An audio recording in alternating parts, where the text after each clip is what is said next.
Oh, I was muted for some reason. Okay.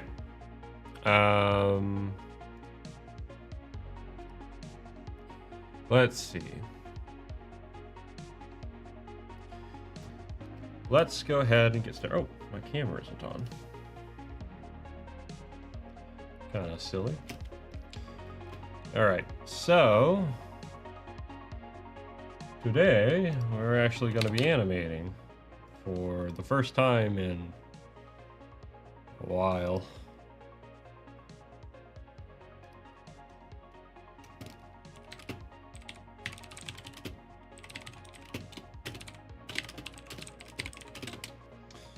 Let's go ahead and see what we can do with our little friend here. So all we're gonna do, truth be told,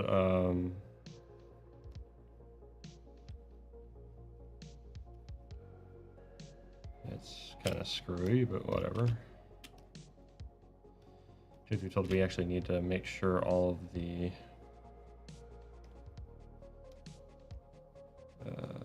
things are in place. Oops.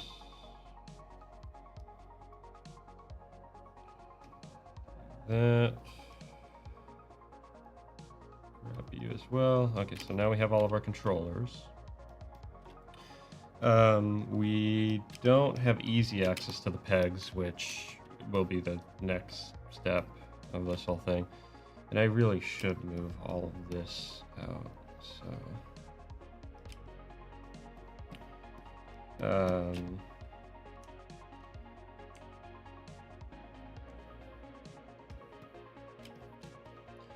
move that out, so now we have a clear stage. We can move this. Okay. So, let's go ahead and... this will be our initial pose.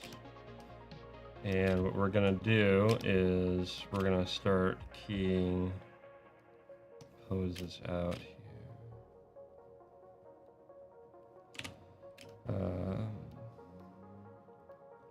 Need to actually think about how I designed this thing.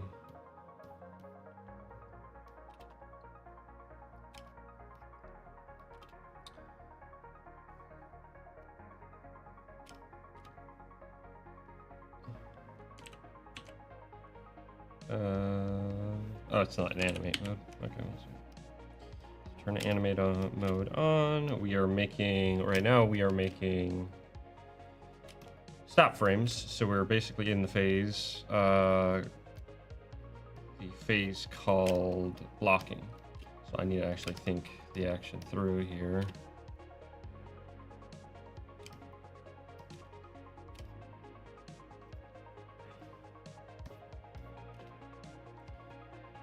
Let's have him kind of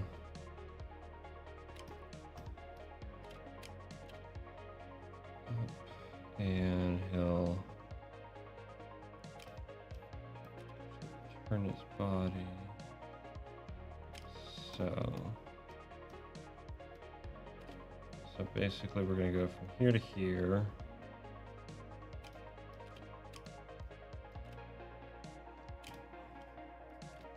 Now we need to key that. So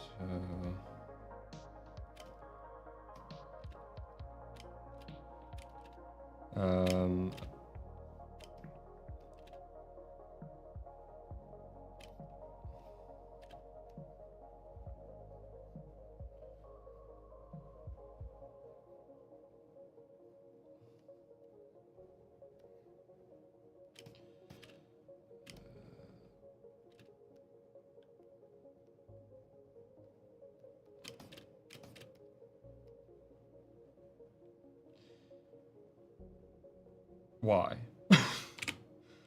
What the heck? Am I selected on the wrong thing? Why are you doing that? Why is that a thing? That shouldn't be a thing. What foot is this? Lower boot.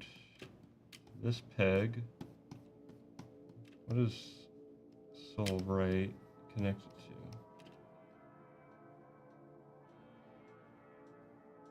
Why is it connected to the upper boot? That's not correct.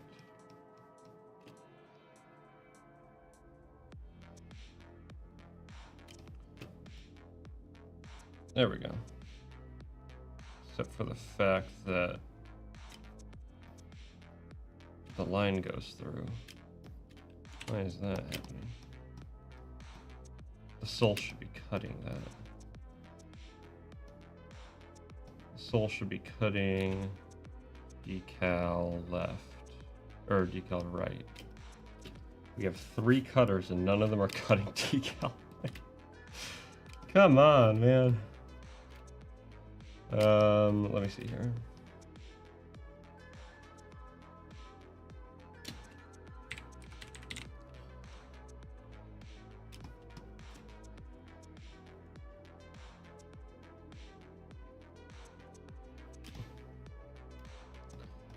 Truth be told, actually, what we should do is we should grab the color. Color art isolate. We don't just want the color. There we go. And now we need to do it for this one. Cut her down. Solo here. Color art isolate. Pull from into here. There we go. I don't know why that wasn't done. Anyway. So, and of course, that key. Oops.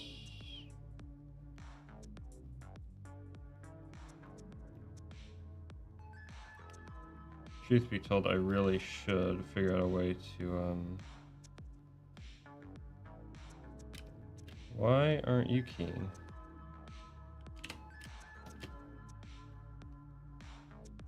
That should key. Why isn't that keying?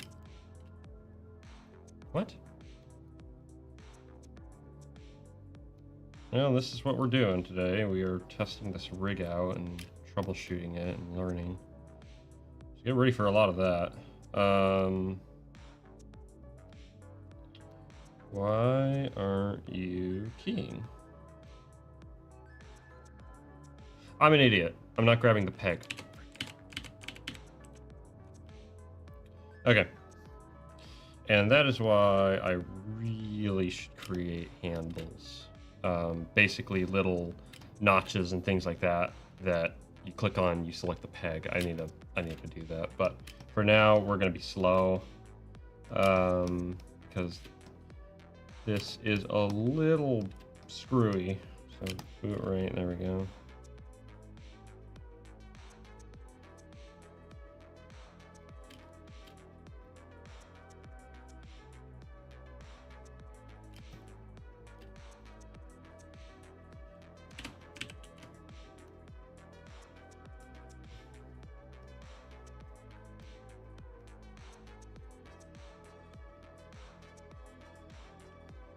I really ought to, oops.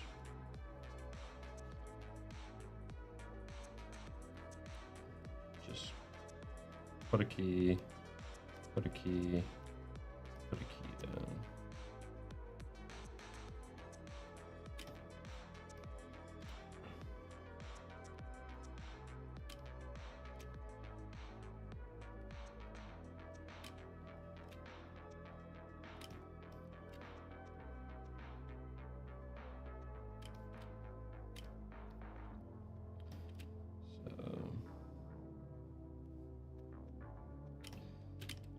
There we go, and grab the head.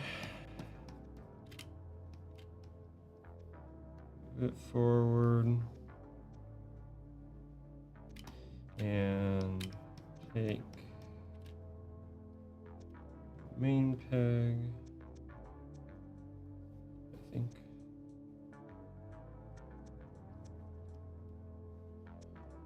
Move it over.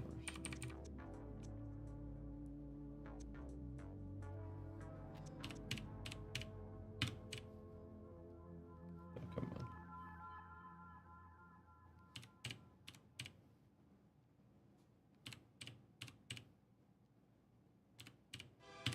There we go.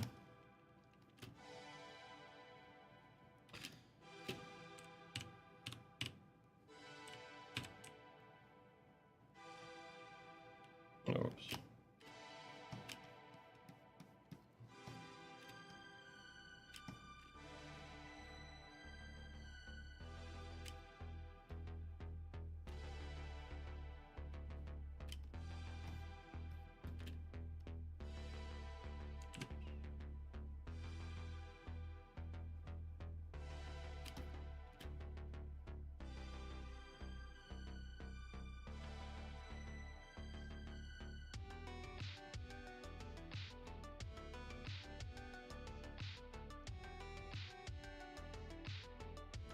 I'm actually gonna.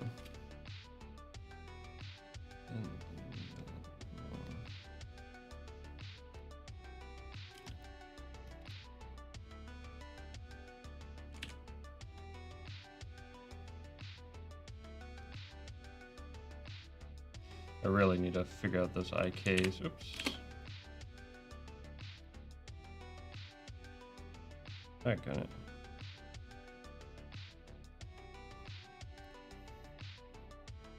Right there.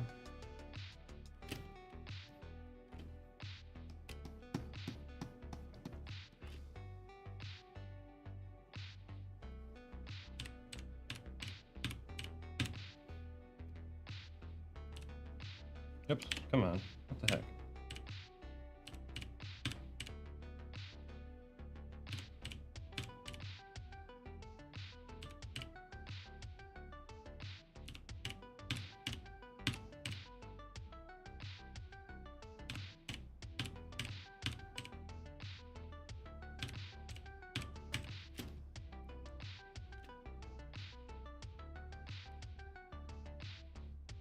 And the hands will be a little bit funny. Oh. Well, that's unfortunate.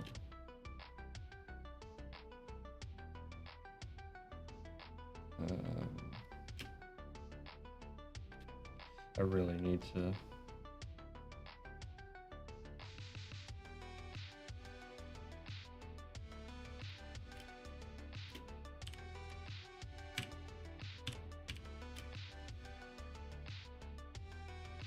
Oh, it's... because I'm not supposed to move that peg. There is another peg. Again. So underarm, it would be this peg that I can move. Yeah. Like so. Now I do need to adjust. I can do that real quick here, actually. The shoulder mask left here. Interesting that it's selecting all of that. If we go here, that's interesting.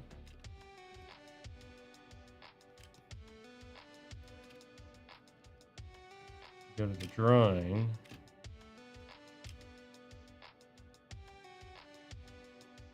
Where are we?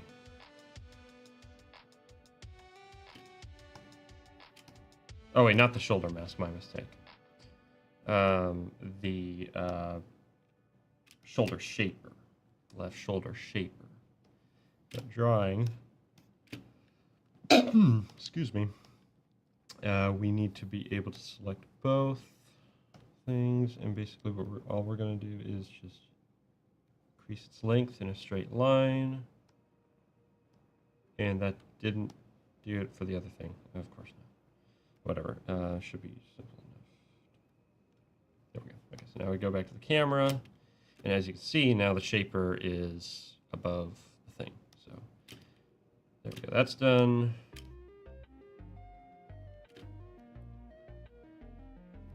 I'm actually going to twist back this way more.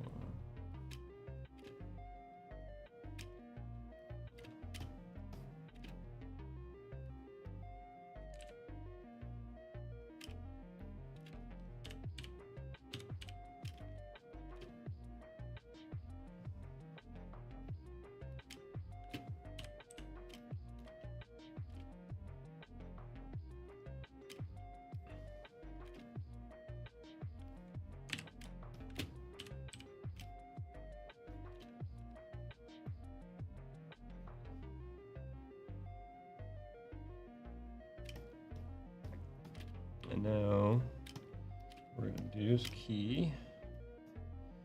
And we're going to have the whole thing rise up.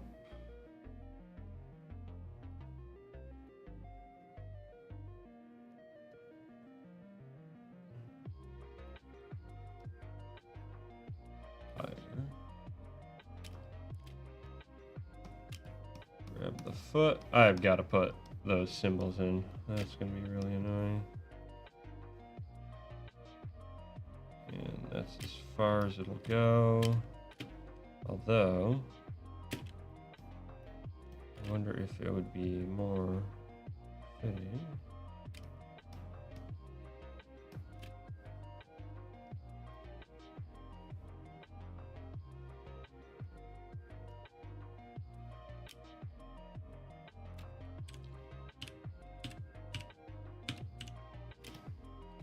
Nah.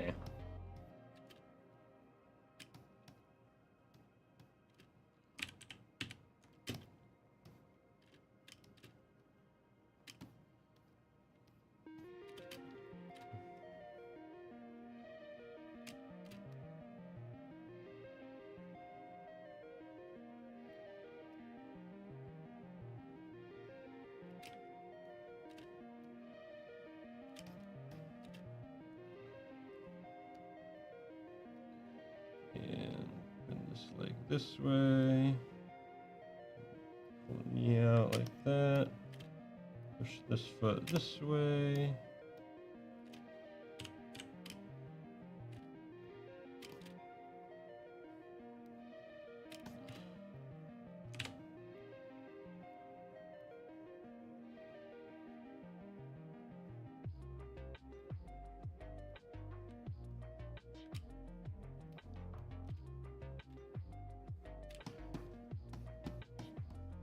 These pegs.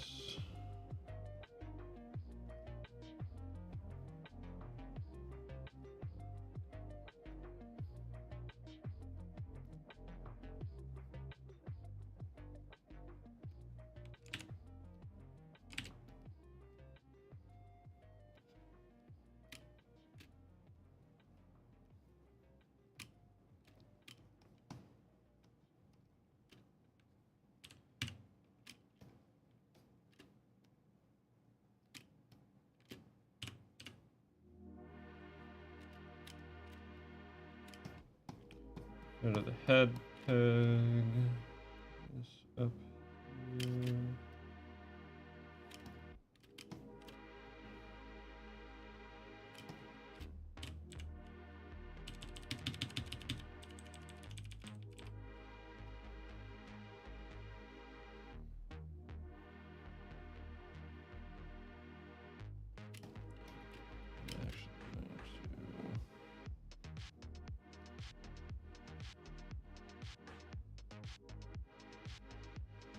A little crazy here.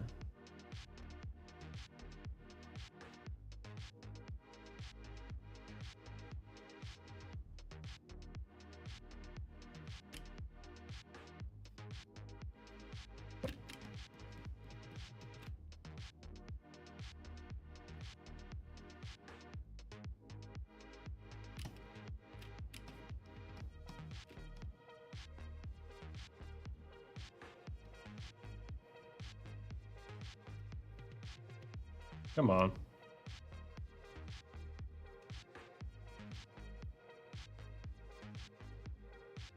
How far we can push some of these poses.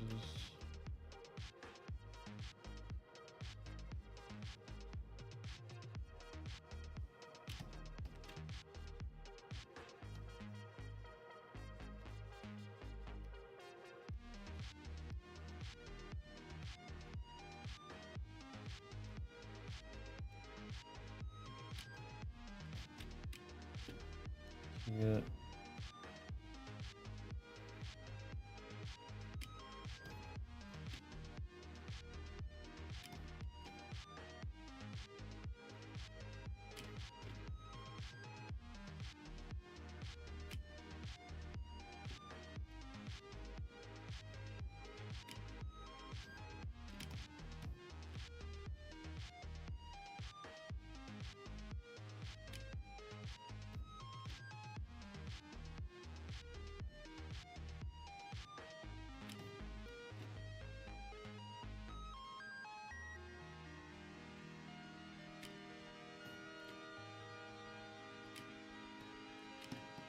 Up a little higher.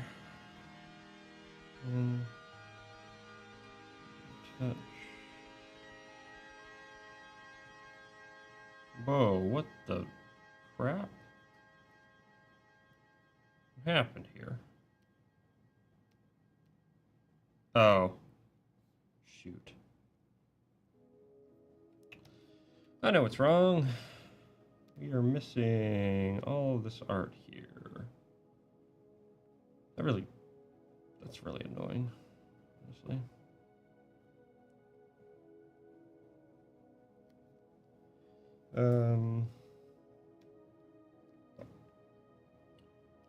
So if I just keep stretching this, it's not gonna... Can I make it so that the art is continual? Because I want this to always appear all the time. Layer properties. Drawing. Invert matte, no.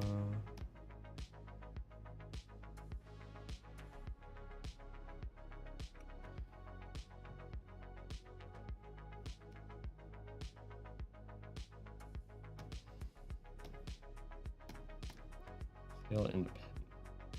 Interesting. No, we don't want that.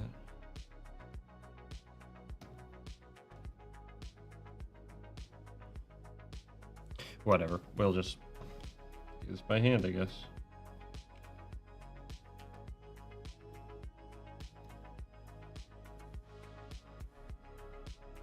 Kind of annoying, but should be easy enough to do here.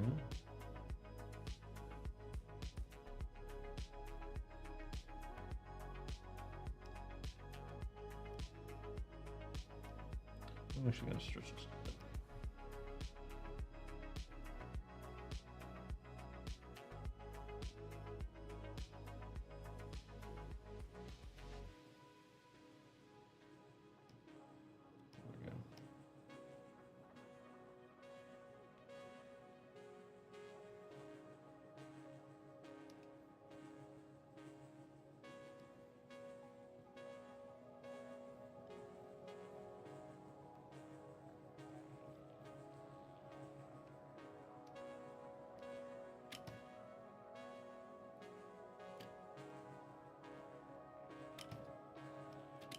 I'm going to have it raise up just a touch more.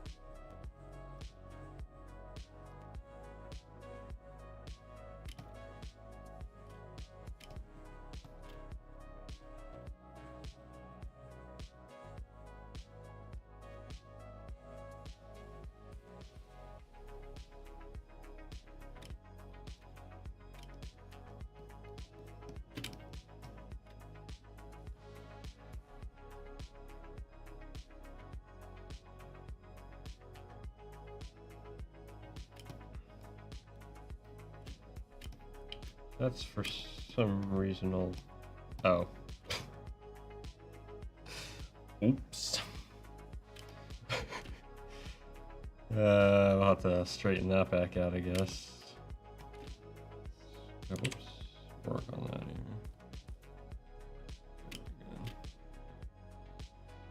I really should have those separated. Truth, I shouldn't even have those attached, honestly. I don't know why I did.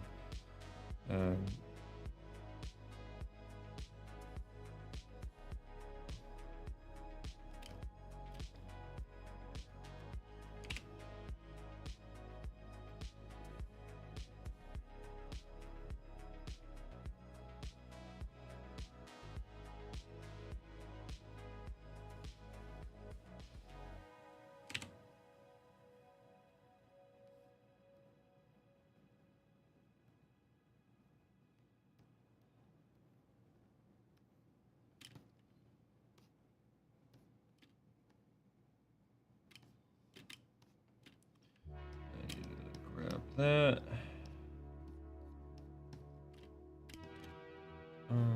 What is this? Other arm.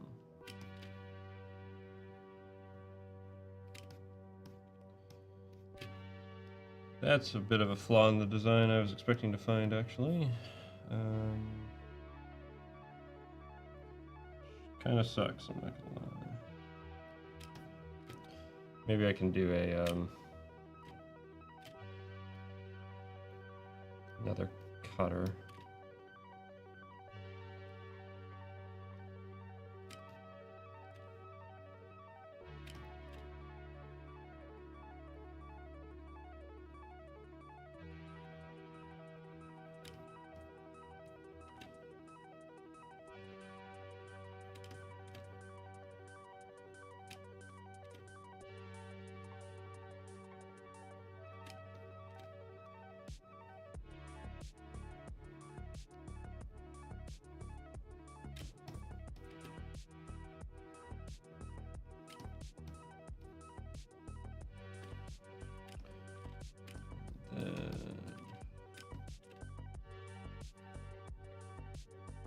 Up.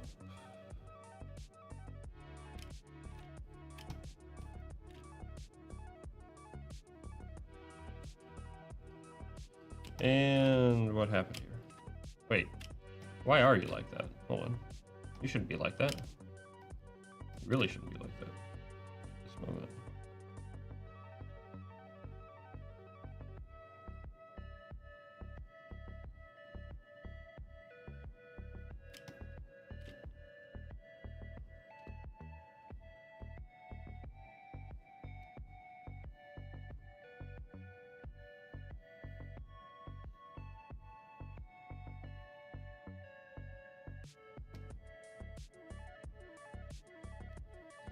Okay. Once I have my keys down, then I'll be able to work on the timing here. I need to move him over slightly.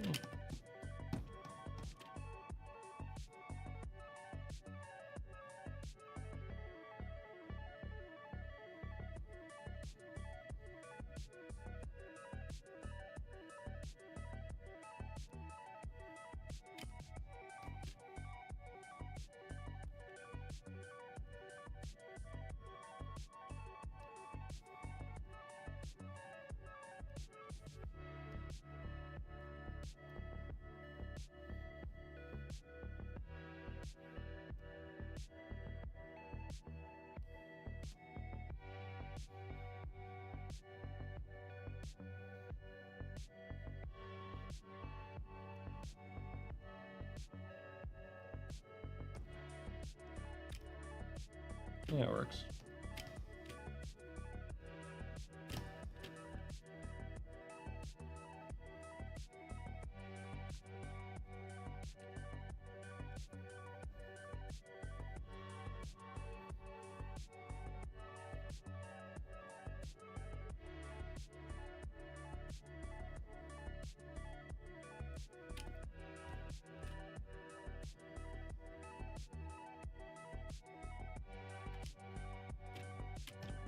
Now let's go ahead and key here. And we're gonna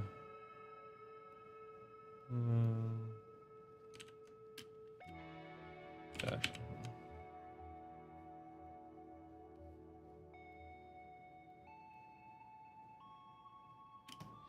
I can't remember what the key to go between keyframes is. It's not 1 and 2, that's zoom. K and J, nope. Is it G and H?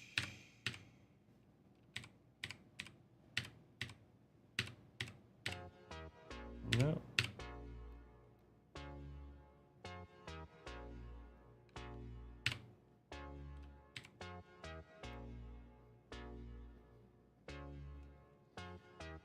Fine, T, no, R, E, no. Okay, I'm gonna look it up. Preferences.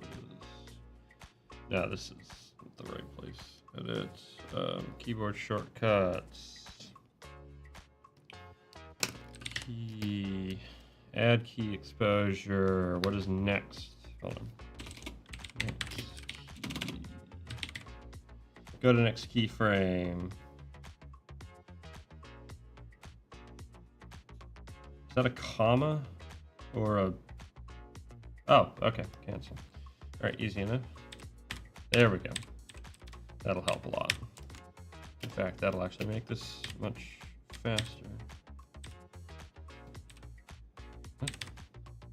Oh, there we go.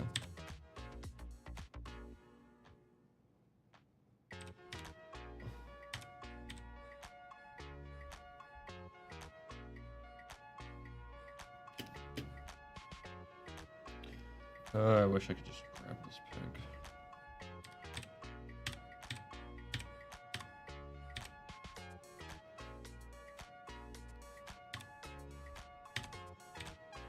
Wait, I need to really shrink this leg up.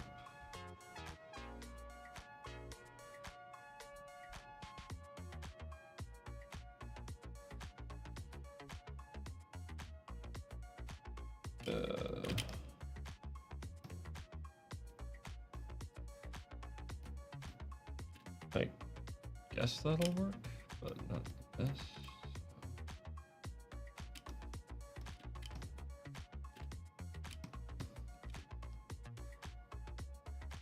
Wait, that's not the right one.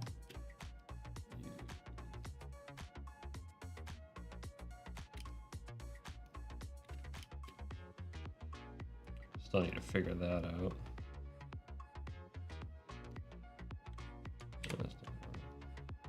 Ooh. Yeah, it ain't gonna work.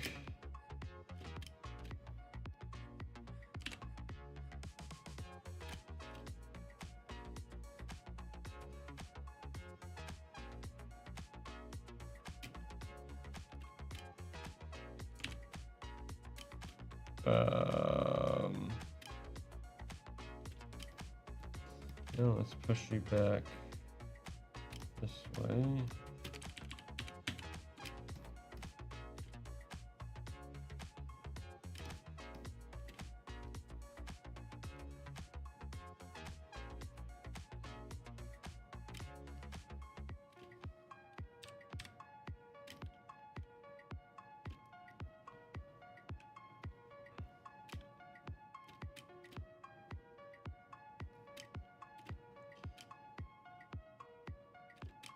I might need more flexibility than I initially thought.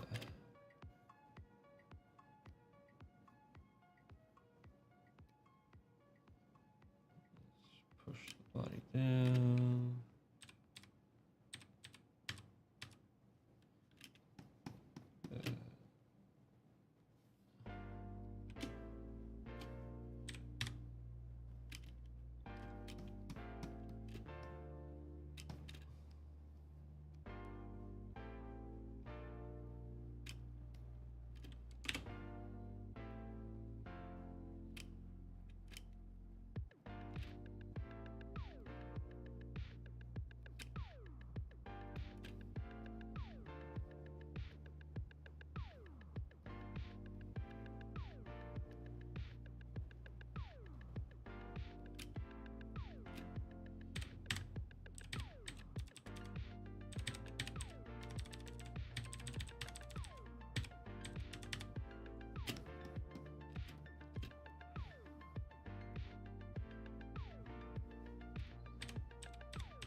Come on.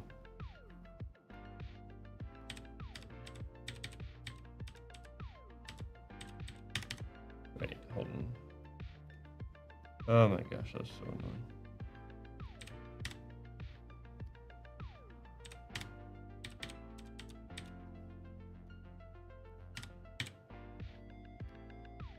Wait, no, hold on.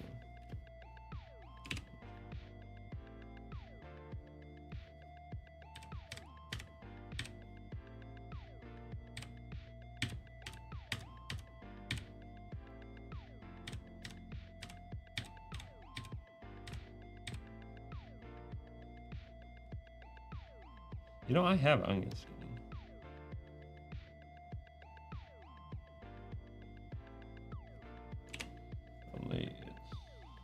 far enough.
Actually, hold on.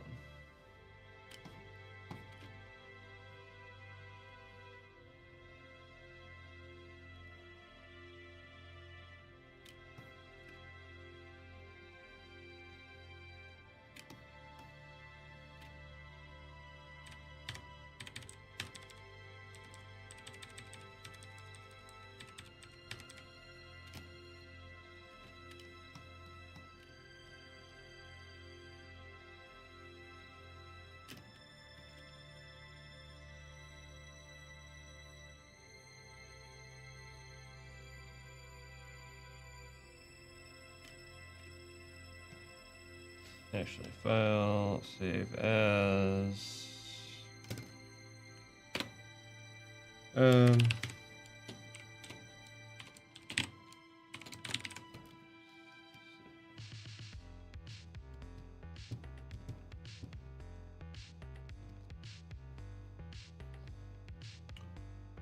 All right.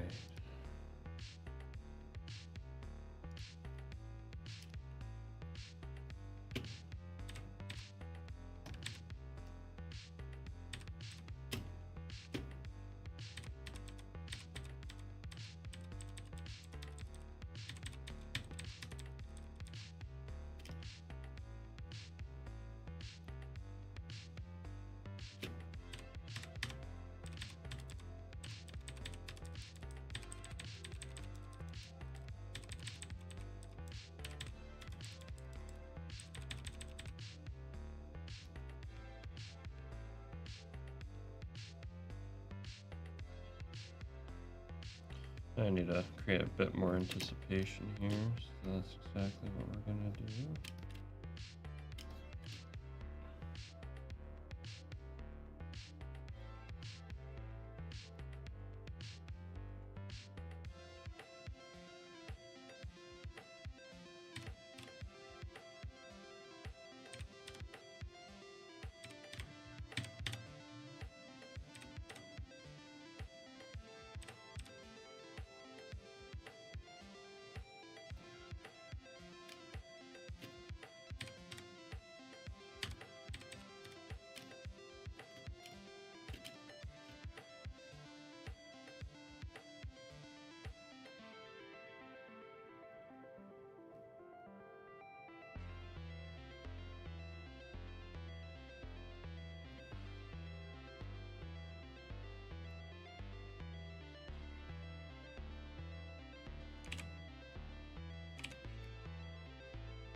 Right now it's kind of in slow motion, so we're gonna need to speed up the timing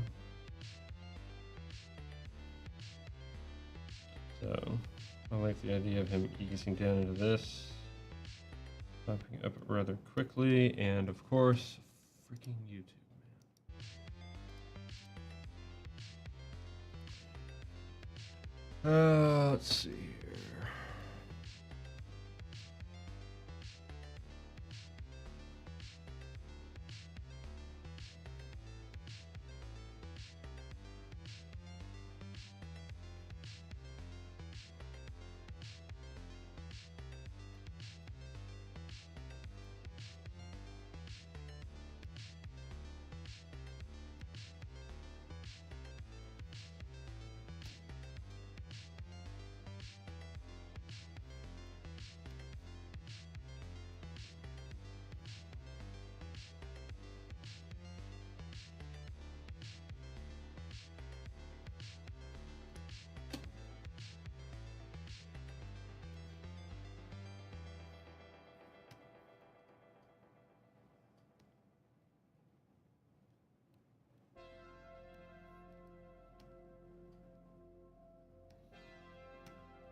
Okay, let's see how horrifying this looks now. You're going to motion. Wow, that actually worked. There's a ton wrong with it, but it's not breaking nearly as much as I was expecting it to. Okay. Well, in that case, oops. So we want this to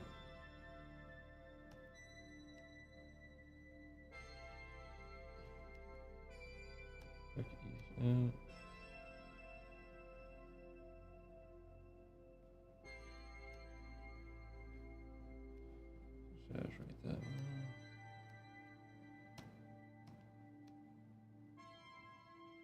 Oh wait, hold on. No, we want the other way.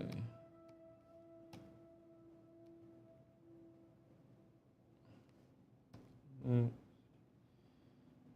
this to just skyrocket, this to hang. And he falls quickly. And springs back. Wait. I think.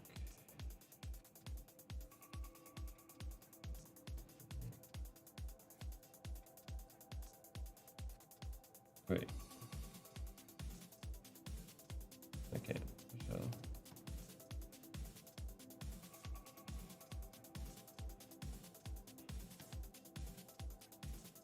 Okay, that hangs way too long.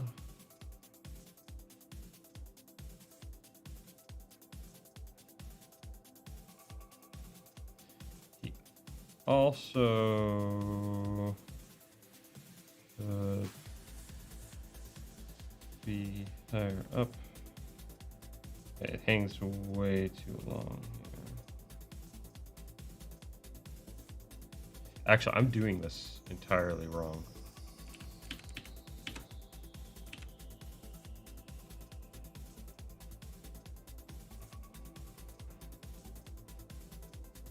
Because actually what you should do is you should go in and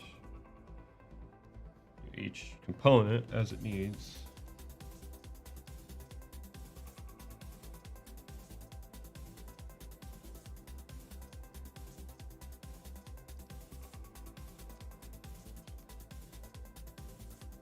Really, I'm doing this too soon. I should get the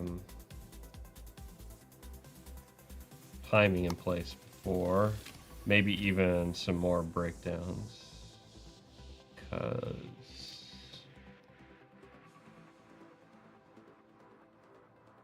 that would help with the timing a lot.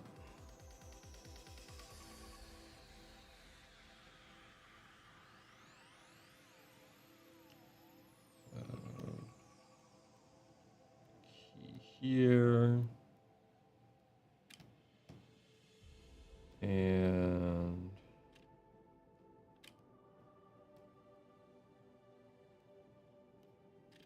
have his back roll up. Wish I could just grab the arms, but I can't. Kind of annoying. I'll have to fix that.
Really, I should do an overshoot here. So very simple.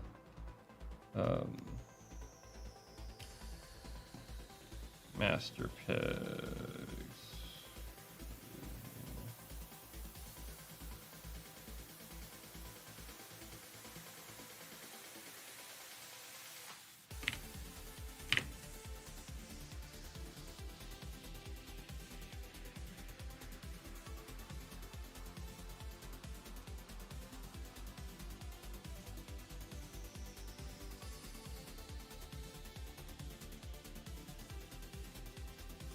Not much care for how long he hangs in the air like that, so we're actually going to...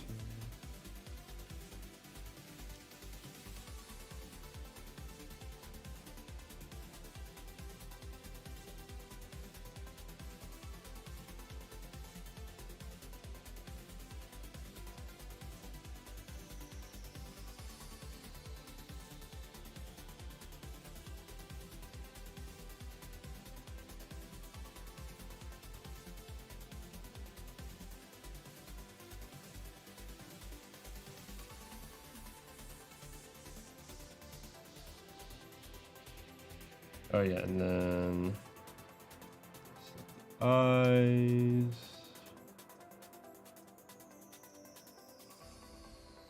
That. Switch back.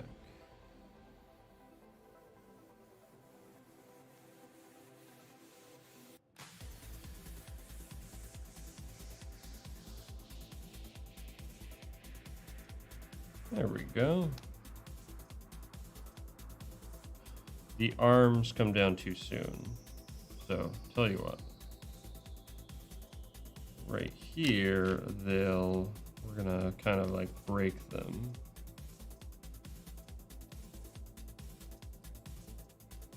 This is called follow through.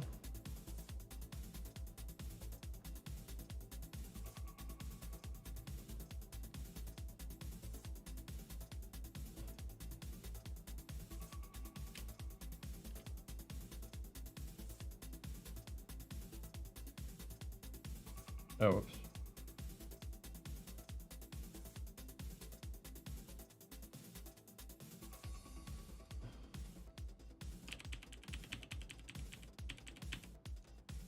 Oh, whoops. I think... Oh, wait, never mind. No, I think I was just on the wrong frame.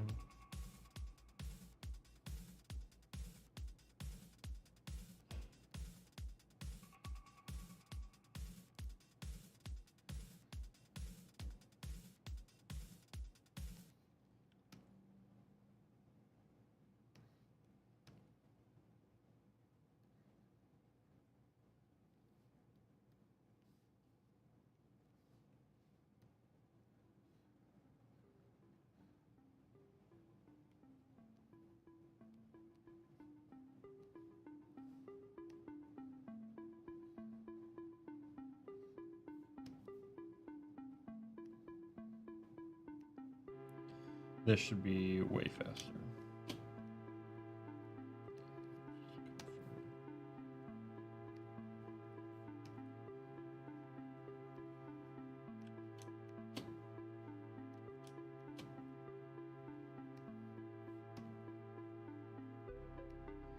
That's maybe a bit too much.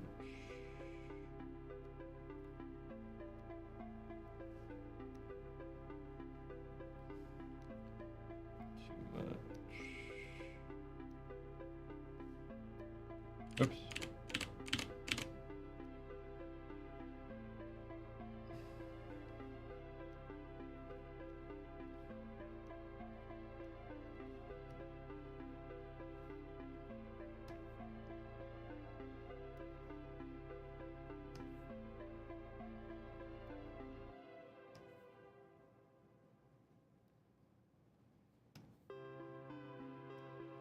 I need to set up a loop. Where is the loop? Here we are.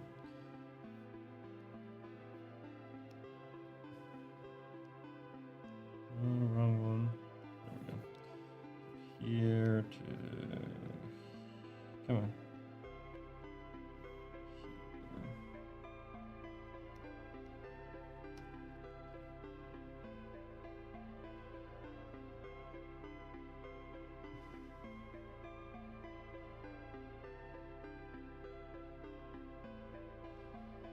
Okay, hold on. Just for the fun of it, let's see what happens when we motion tools.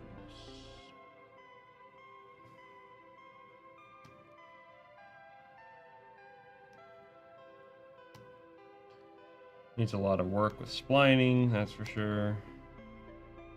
But that doesn't look too bad, honestly.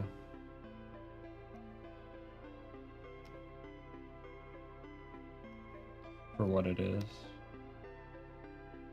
And I just thought, I think actually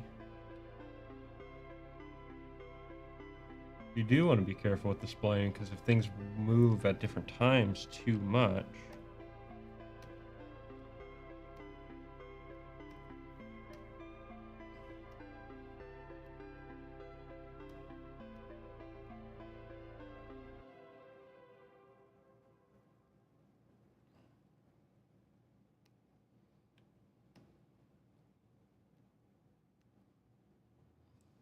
previous, we want you to start quick, next, and then immediately go next.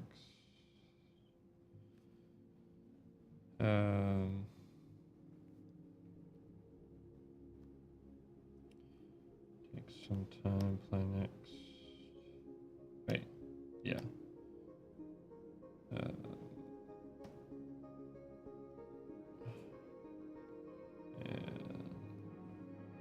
quickly fall off.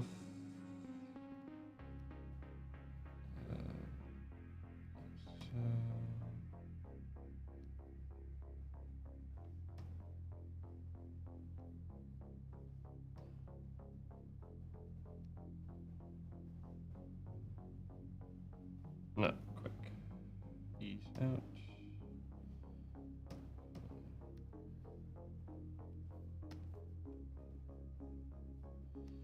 Okay, that's a little bit more like what we're looking for, but actually,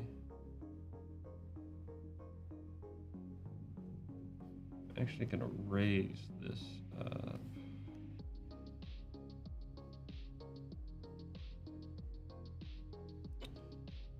And then I'm gonna go in, I'm gonna end the master peg, get rid of that, because that should just be one continuous smooth movement.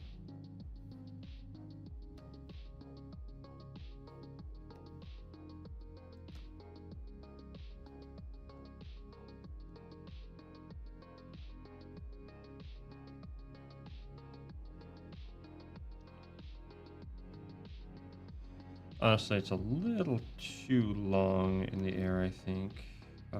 Also might be a little.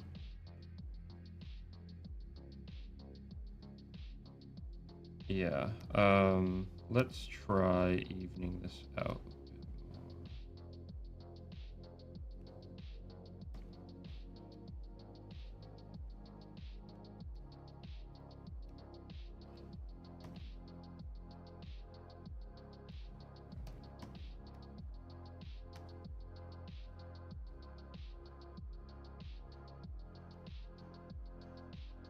We have some weird stuff happening here where we're not smooth. We should be, what is this? Quick ease. Set ease parameters. Set ease on selected keyframes.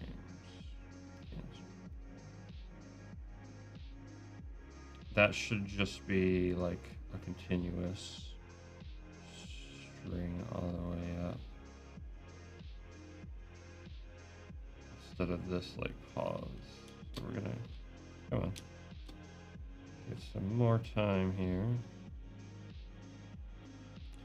and we're going to, and then just go straight, and then just like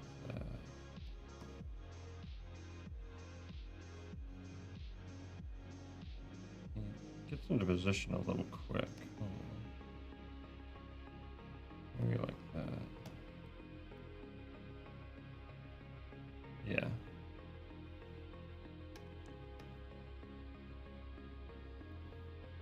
That's a little bit better.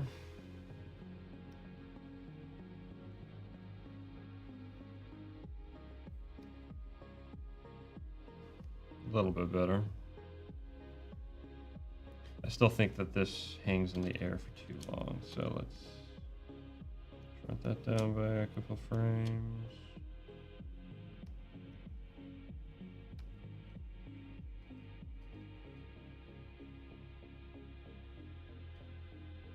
That's looking better.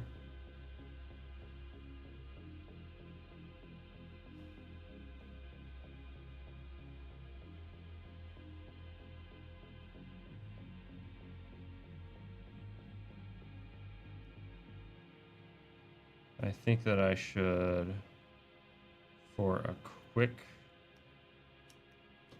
little second, add another key here. Actually, V, and really push this here.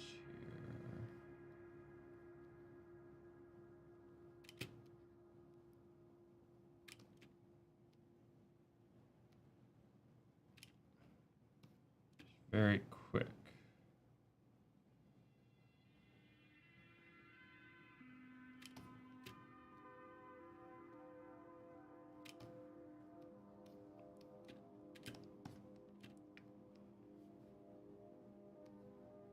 Just to give it an extra bit of pop.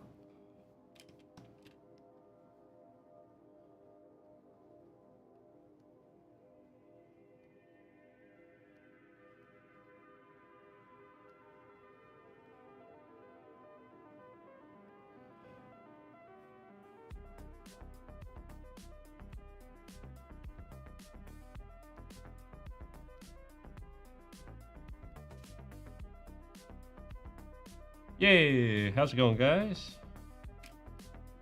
Yes, actual animation for once on this channel. Is this no, this is not the first time I have animated on this channel. Good. And we'll switch the eyes out and pop back open here. Come on. So.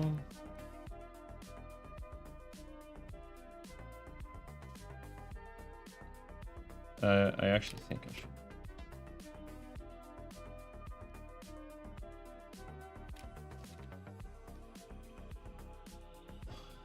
Let's see how that looks. There we go. How's the project coming? It's coming.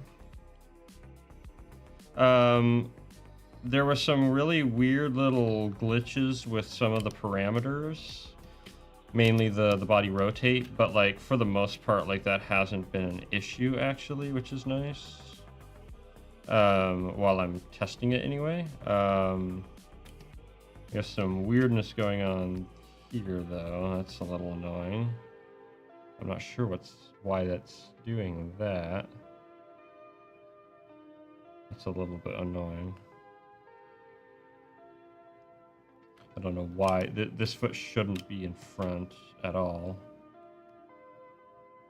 So that's a little bit annoying.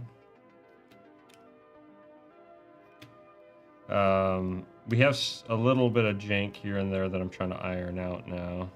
Kind of working on the movement. In fact, we have quite a bit here. So let me... Kind of the trouble with the way that I'm doing this is I actually think I might need to I can use the master peg to correct things. This isn't ideal, but it does work.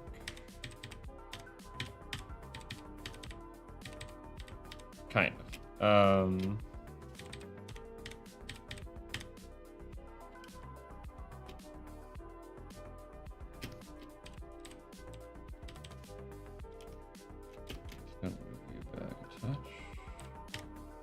Ideally, what I'm gonna work towards eventually is setting up proper IKs. And I talked a little bit about IKs before. But basically what they would allow is essentially this foot does not move by this. So currently right now, if I move this, the whole leg moves. Essentially what an IK would do is you would pin this point. Actually, let me, animation, IK constraints. Yeah, I can't do anything. I don't know exactly why. I need to look into that. But for now, yeah, it's not really doable. But it would be really nice not having to worry about the foot moving all over the place. Okay, so let's watch it again here.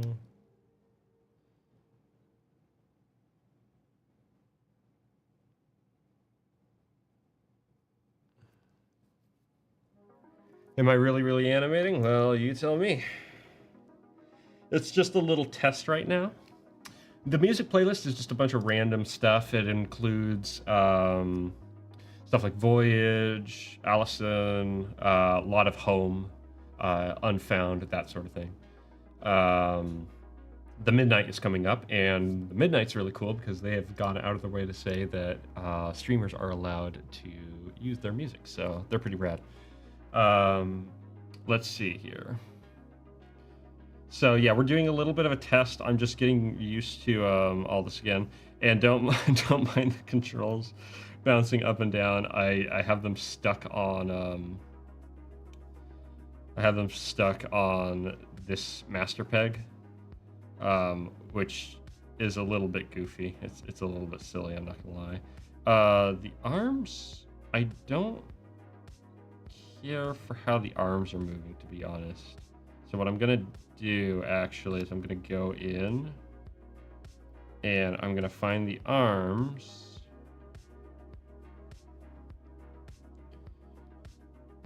Actually, hold on. If I remove this peg, look how much they move down. Okay, so I'll tell you what, I'm gonna correct the arms now. Let's go ahead, let's go down, let's find where the arms are. Ah, there you are. Oh, interesting. Okay, hold on. Let's try something else here. Let's try removing all keyframes. Oops. Okay. Okay, so it's expecting that to be there. Okay, that's fine. What about this one? Is it expecting this one? That's better. That was an unnecessary keyframe. I don't know why I had that.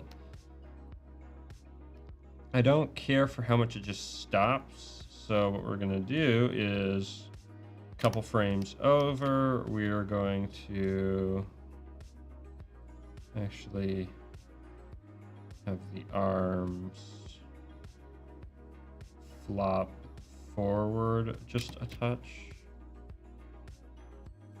And we're not going to worry about that for now.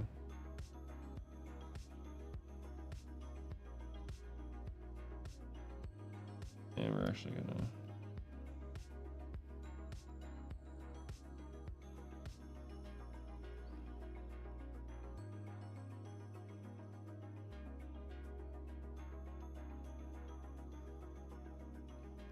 flop outward. It's bumping really hard as far as the arms go. So here's what we're gonna do. Let's go find the arms and we are going to correct. Where are you? There you are. We're gonna correct the deformer junk. So go here. And currently what we're looking at is the easing. That's not a bad movement there. We want a more even stroke. Actually, let's go ahead and apply next. Now we're here. Let's move this back. Here. Apply next. Okay. That's more what we want. Yeah, but what I'm gonna do actually is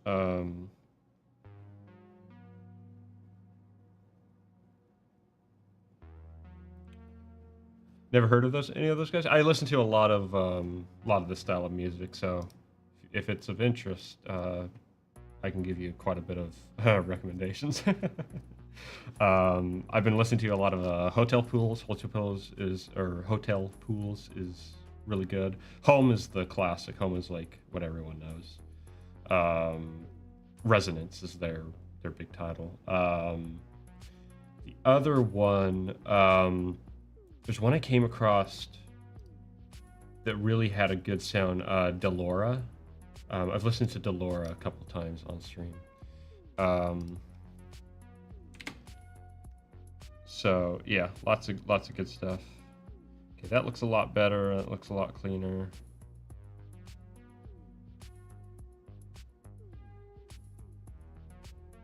I just wish that the foot wasn't, for whatever reason, going in front like that. So what I'm probably gonna do is make sure that the Z of this, what is it, Alt?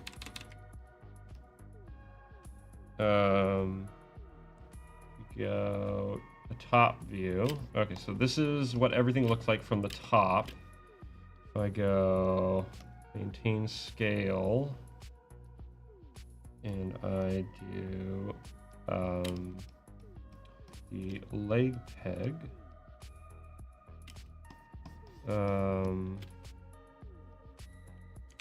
No, that's the wrong thing. Maintain scale. Okay, so you can kind of see everything, how everything works. There we go.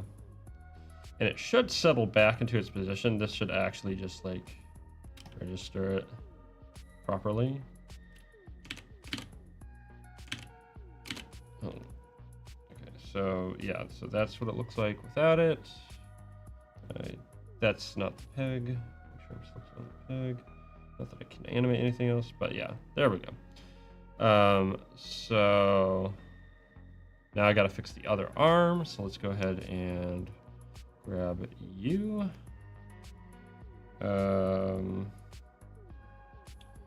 You're that deformer. What did I correct of the other arm? Or did I correct the other arm? I don't know what I corrected. Where is it? Okay, there it is. That one looks really good though, so we need to correct this one. So I'm gonna say, I'm gonna correct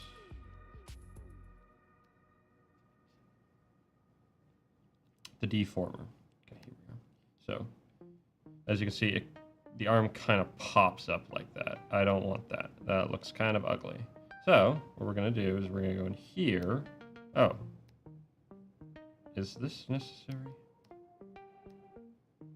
No, it's not.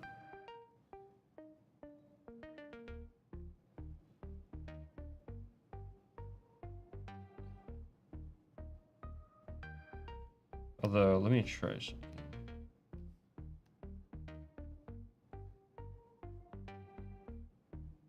Okay, that actually kind of works.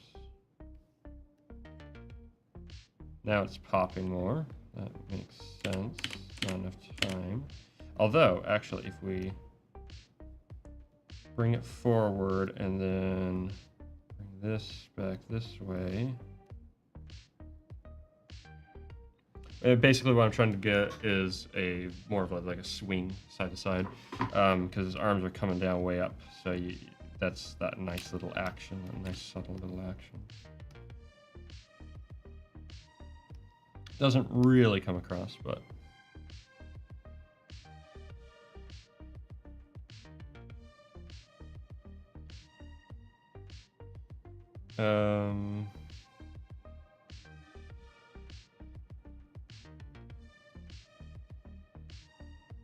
he kind of just settles, which is all right.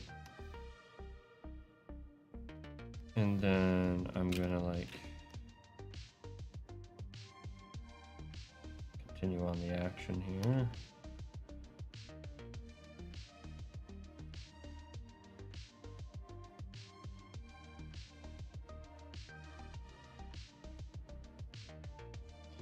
And what I can do here is actually like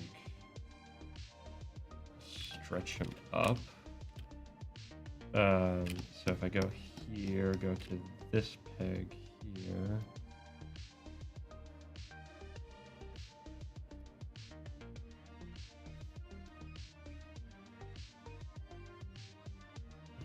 Give him some nice subtle squash and stretch there. That's looking all right. I still don't care for how long he's up in the air though. So let's see what happens when we adjust this.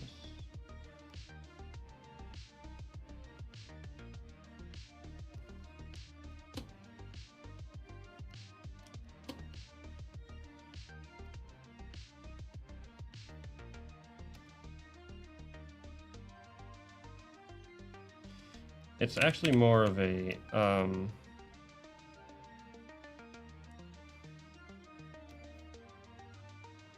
it's definitely more of a this peg issue. And actually we can eliminate this. We can go here, we can go here, and let's even this out a bit more.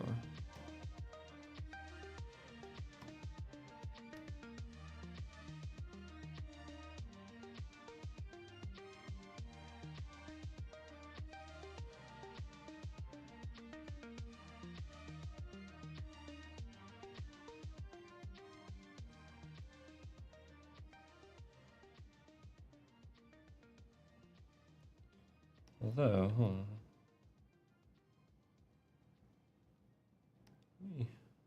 Let's just go full bore. Oops.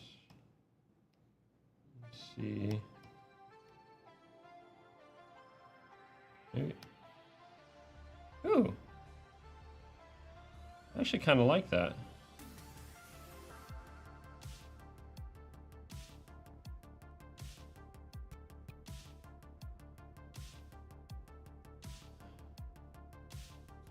I think there should be a little touch more of anticipation. We'll see how this handles this.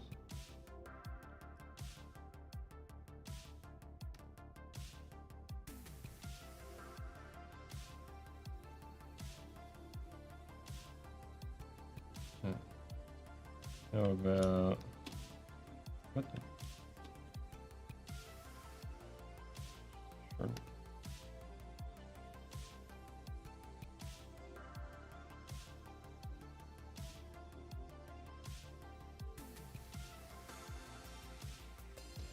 Actually, move this back, and we want to put you here. We want you to be a hold frame, and we want you to ease into the roll. Apply next. We don't need it to be that extreme. Previous.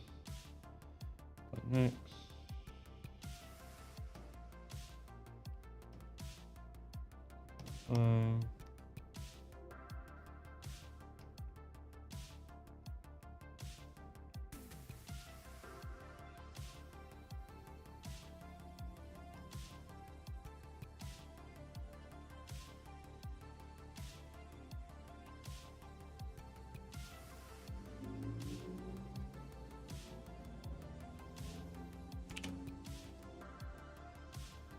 Have some popping here.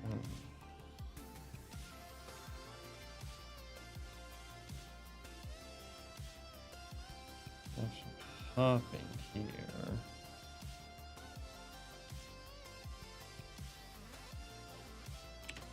That's why we have this.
Oh, you know what I can do? Okay, like, truth be told, we don't want... Hold on, let me see something. So we don't want any of that movement.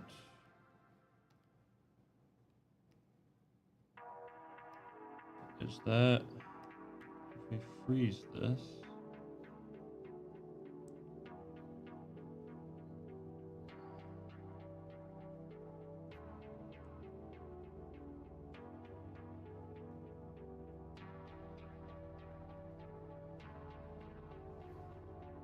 Yeah, we have to correct it every time, I see.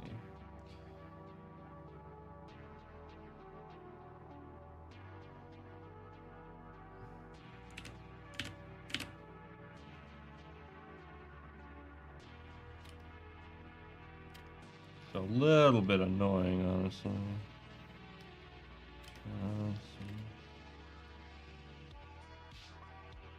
Especially considering I hardly see with this.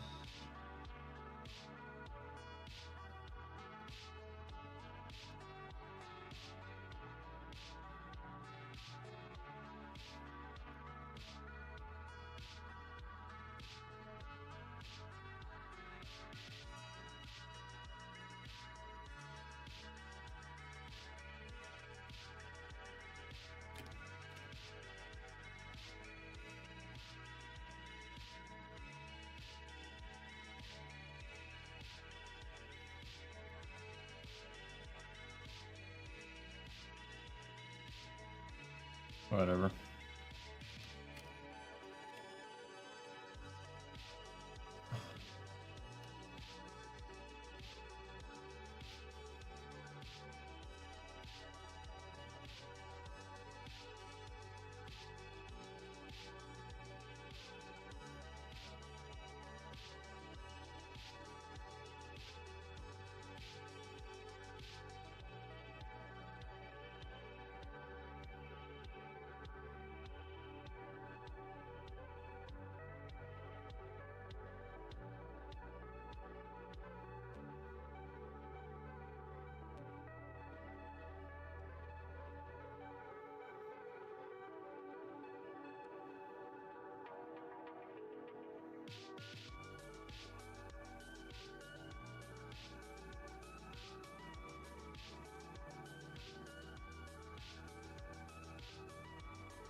Let's try something.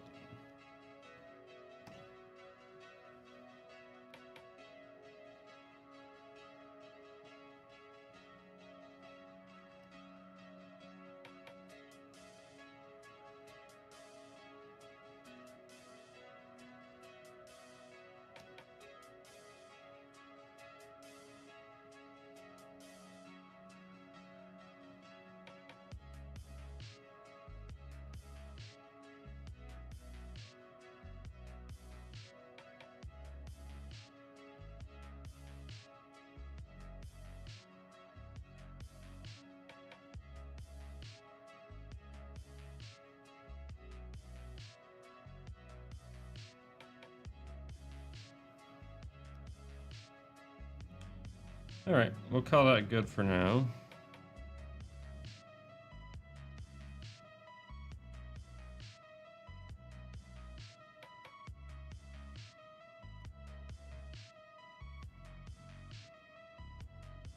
There we go.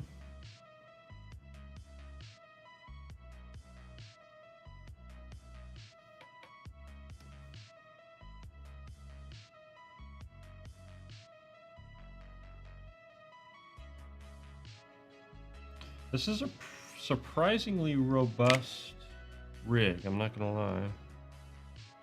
I'm actually kind of happy how he feels to animate. He's actually really fun to animate. He's very simple, but that was kind of the key. So let me go ahead and let's go ahead and key out a little bit more movement for the fun of it. So what's he gonna do next?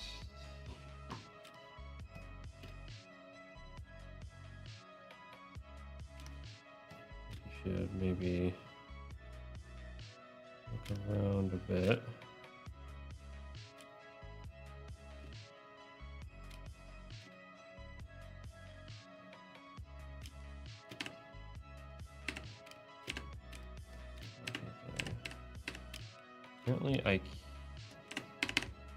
Apparently that's no longer mirror. Amazing. Whatever. Oh. Oops. Let's go ahead and set you to a non-motion frame.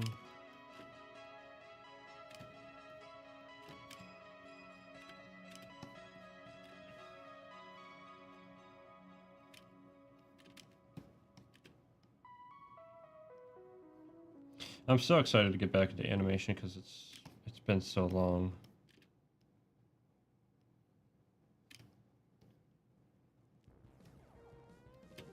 Yeah.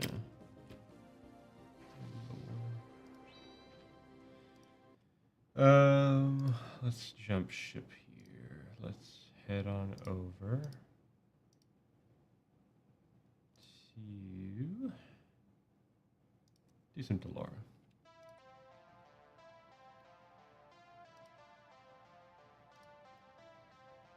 Can't do that, can't do that. I don't know if I can do Trevor something.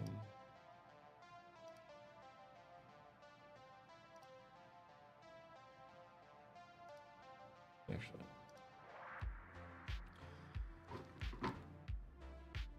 Evening there, Brunner. Let's see here. So this is where we got so far. And now I'm kind of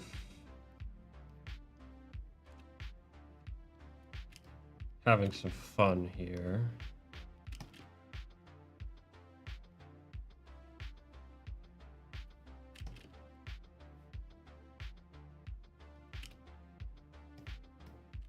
So we're gonna rotate the body just a touch this way.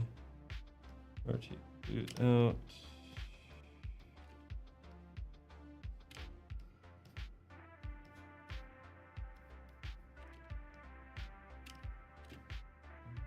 Back this way. Back this way.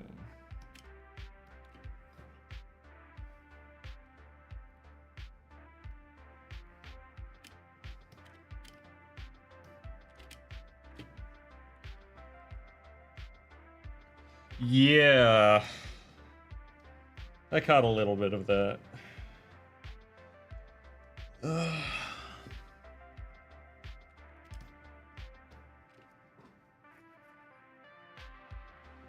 His name is Nemo. Now, I'd be curious if you can guess the inspiration behind that name, and I'll give you a hint. It's not a little fish. But I'd be really curious if anybody knows where that name comes from.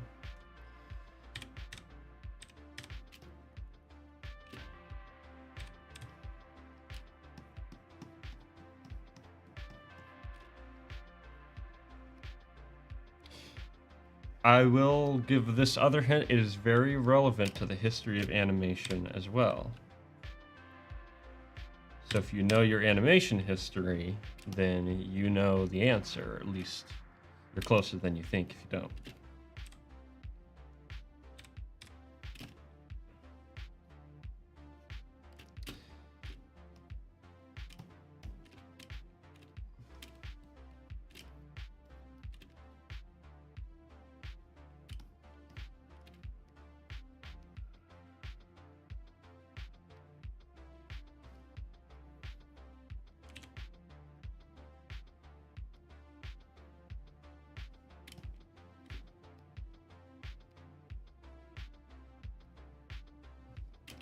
Please tell me I was smart enough to put... Oh, I wasn't.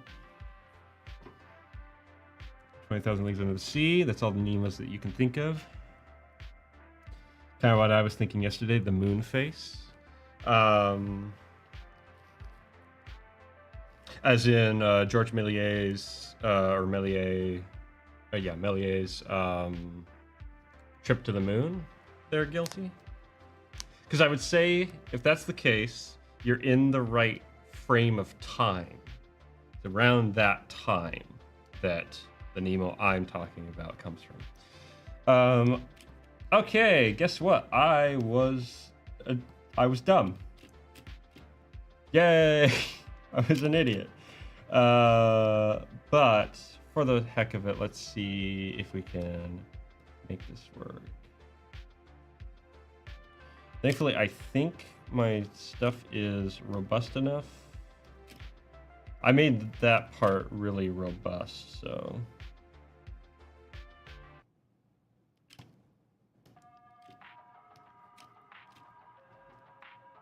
Okay, I see.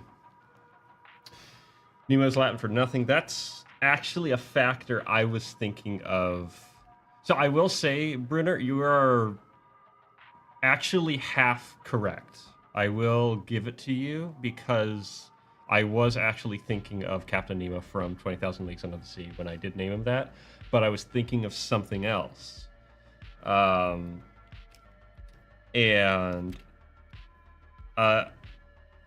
no one comes up with it, then I'll give the answer, but I am really curious if anyone will guess it here, so.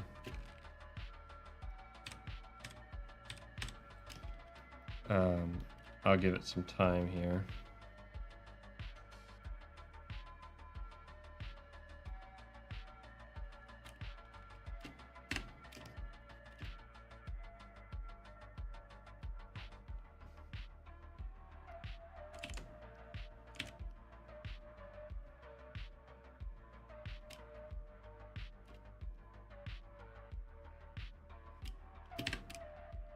I don't know why I can't flip that.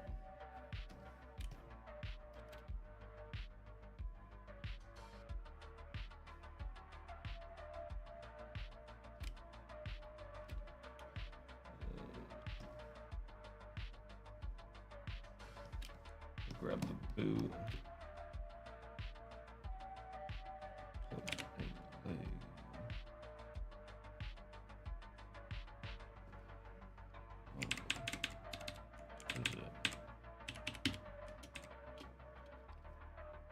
Wait.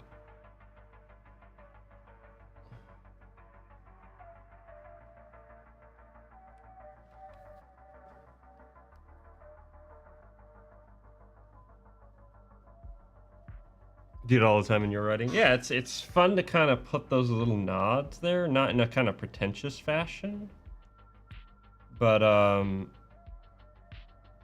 as a sort of means to engage the reader. I'm gonna have to do it this way. Flip it.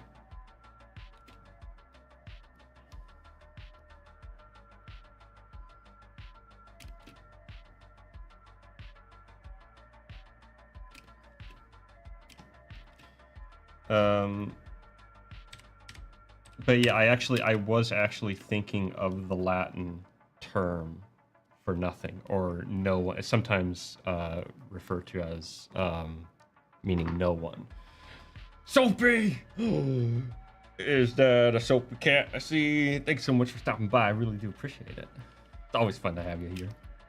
Congrats again on the awesome website. That was super fun to see that released.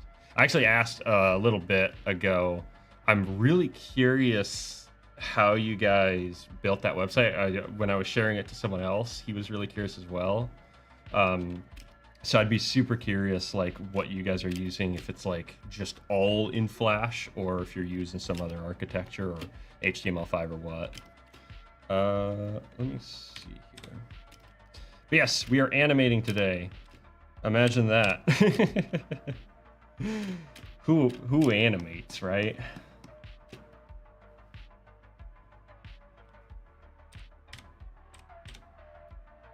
Oops. Come on.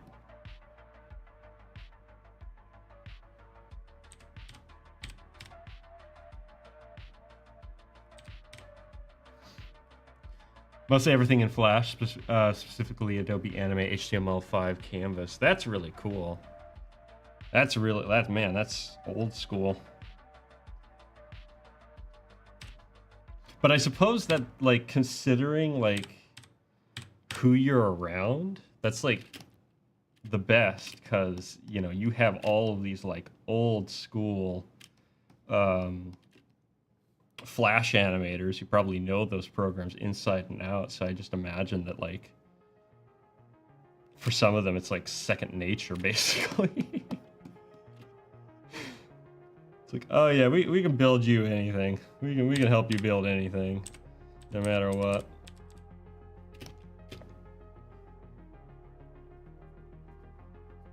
Yeah, Guilty, you would have seen it. I shared it a little bit ago, but yeah, this is Soapy.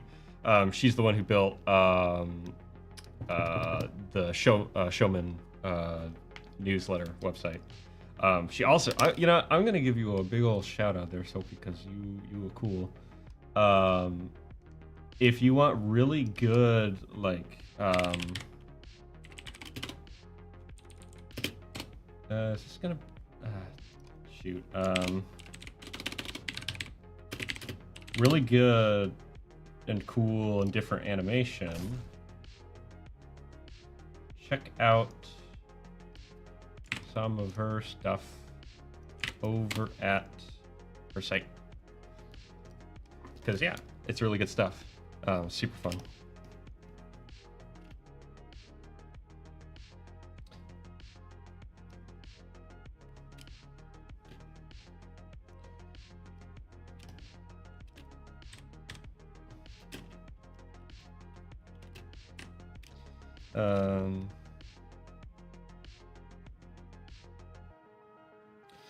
But I'm curious, Soapy, if you know the reason I'm kind of doing a thing where I'm asking who here knows the influence behind why this character's name is Nemo. It comes from a famous Nemo, but one that's not super in the public eye anymore. And the hints were that it's around the same time as George Méliès was when he was doing his stuff, Trip to the Moon and all that. And it has connections to the history of animation. So where it comes from, as far as where it comes from. It's not necessarily that well, actually, no, it was animated. So there is an aspect of that. So if you know your animation history, you have a better... We are finding Nemo, yes. That's the other hint. It's not a fish, just so you know. But yeah, if you know it, I'd be curious.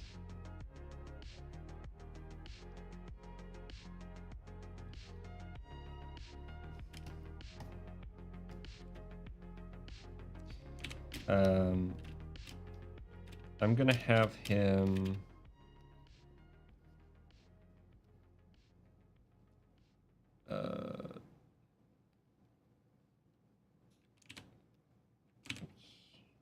Come on. Duck down.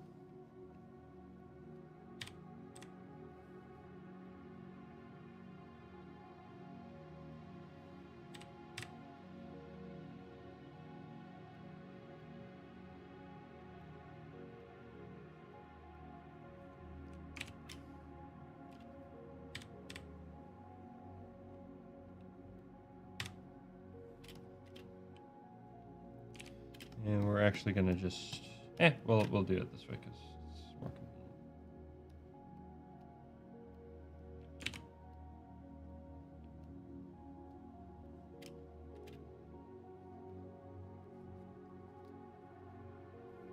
Apparently Nemo is a company that makes tents. Huh. Interesting.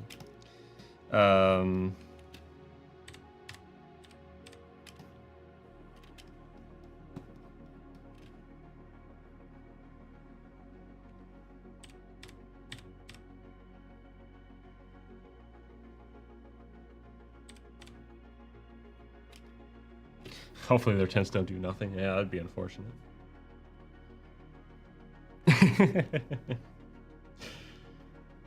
All right. I'll give Bruner. It sounds like Bruner's on the hunt, so I'll give you a few more. But I am excited to talk about it because it's one of my favorite influences, and it's actually something I need to go back and pick up again as far as reading goes.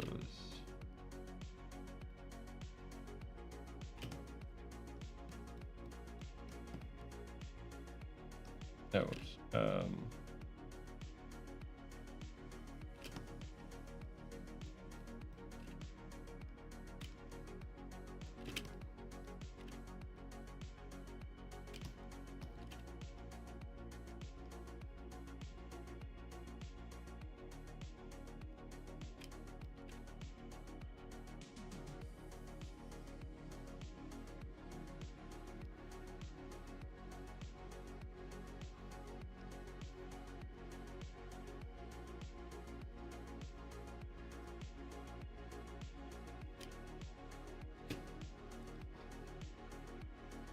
Doesn't even know, but no, actually, no, it doesn't have to do with that.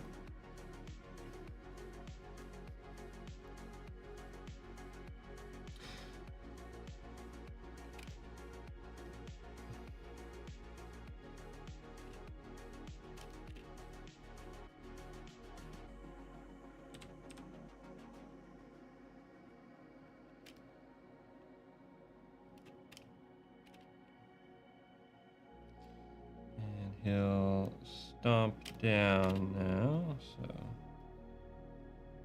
puts his foot down. Actually, both of his feet.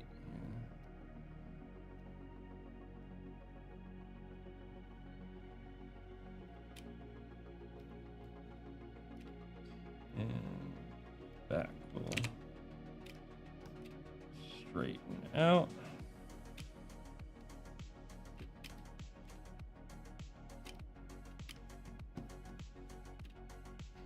Head will go up. Like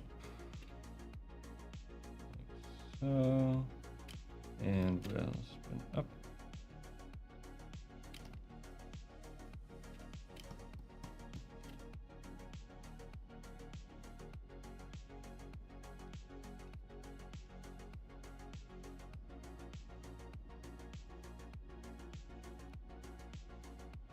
Actually, I'm gonna have his arm go down here, like so.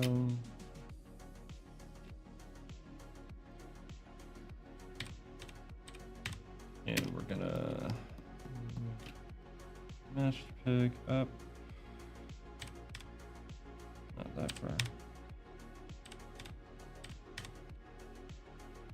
And we are gonna go to library, subdrawing, subdrawing. Man, I wasn't expecting so many Nemos to come up. Nano electronic modeling. Nemo. That's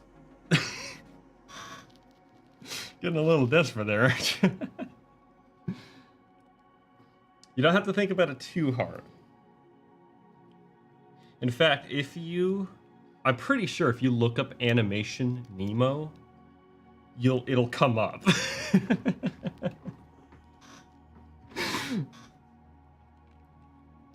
So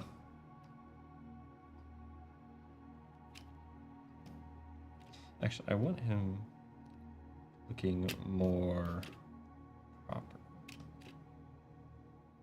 Actually, hold on.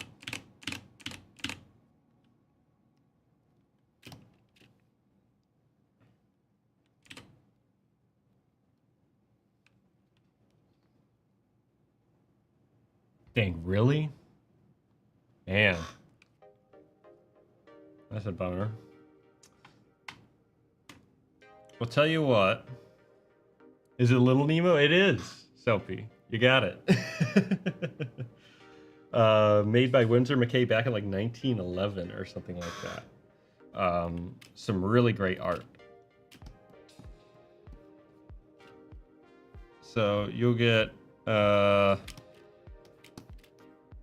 on. You'll get... that's not gonna work. That's not gonna work either. I can't draw on anything. Dang it. There we go. You get a little kitty cat drawing.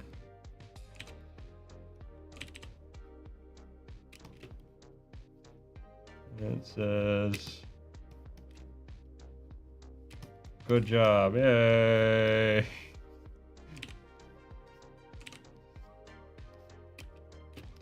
This is the worst cat I've ever drawn.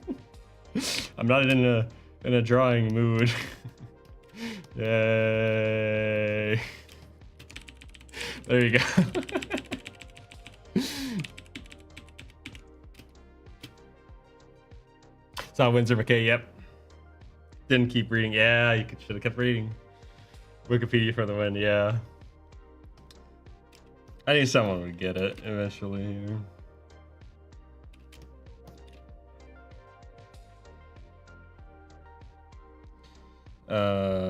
What mode am I in now? I'm in the wrong mode. There we go. Okay.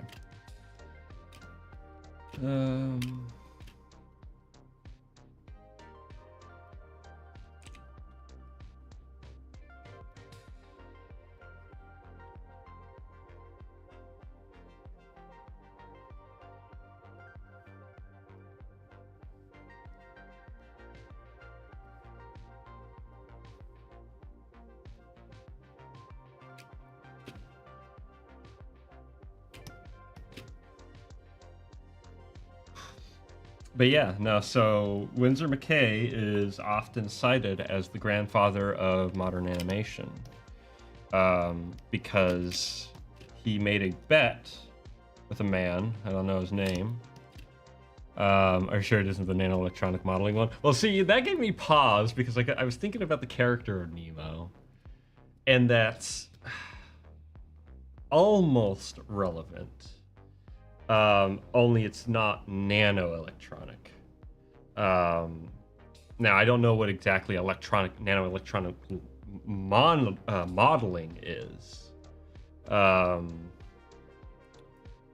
But electronics do play a part sort of in a story, if you will.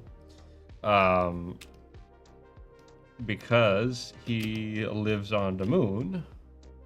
And so kind of the whole point of making this little model is so that, I just realized something. Have I don't think I have I?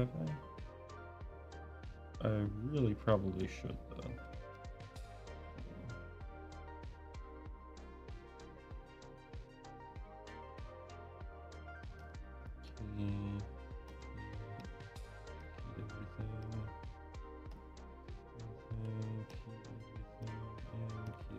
Okay. It has something to do with particle colliders. Ooh, that's cool. Nanoelectric. Okay. So possibly, so basically the idea of using particle acceleration collision to model new molecular structures electronically. Because that's basically what it's particles. So it's particles. Actually, I can't remember because they accelerate protons, don't they? Not electrons. I don't know actually. Now I'm curious. Okay, so now let's go ahead and have him rock up onto his heels because that's fun.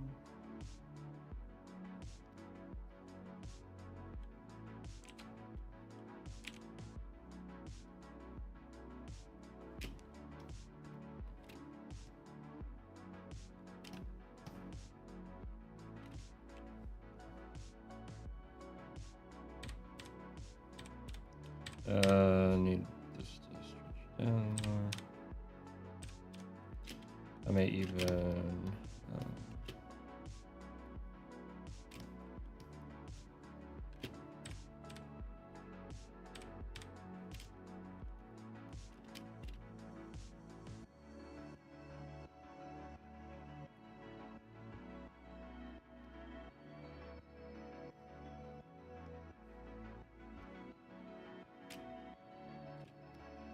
actually come on. Forward touch.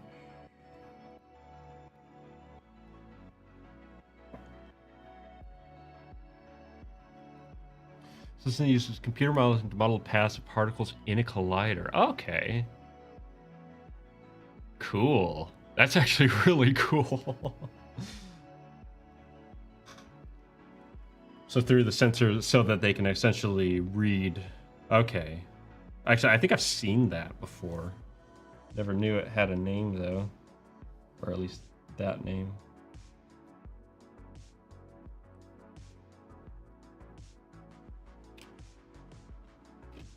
That's pretty cool.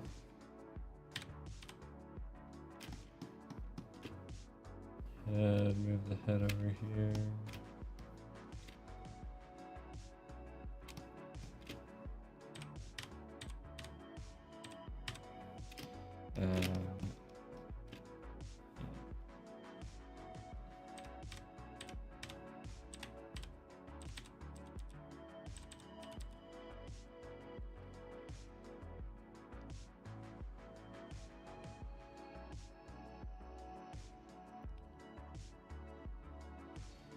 We may need to tween this, but for now, let's go ahead and just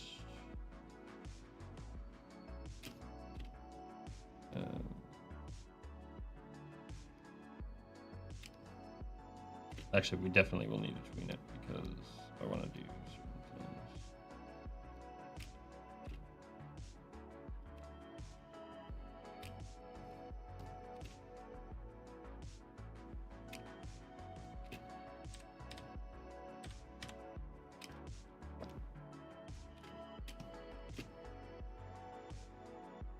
Wait, what the heck?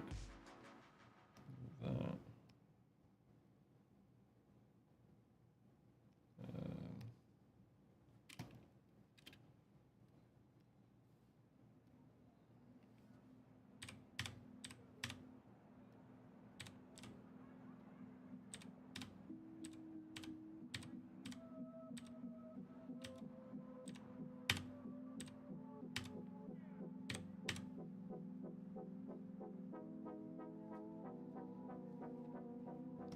Actually, I'm going to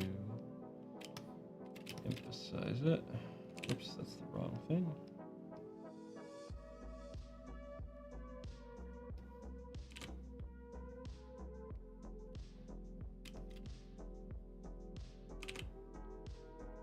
Whoa, wait, what?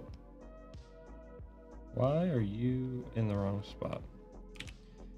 I think I made a terrible mistake. This is in the right spot still, right?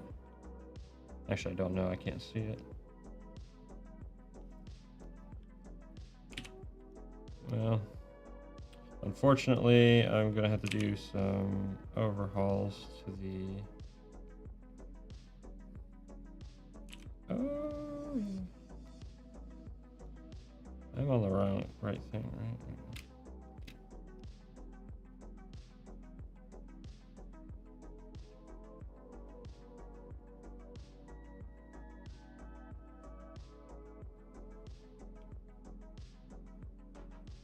I thought I tested that, but I guess not.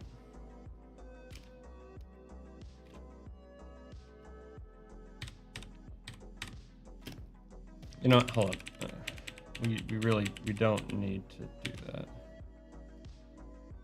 We can just have him rock.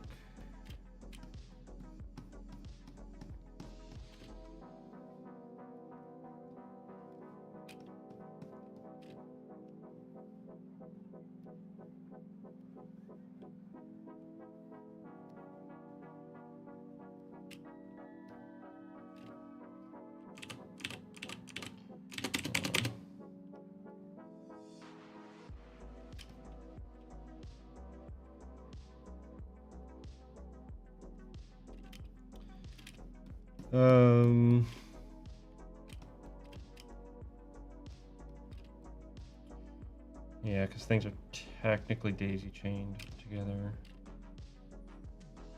unfortunately.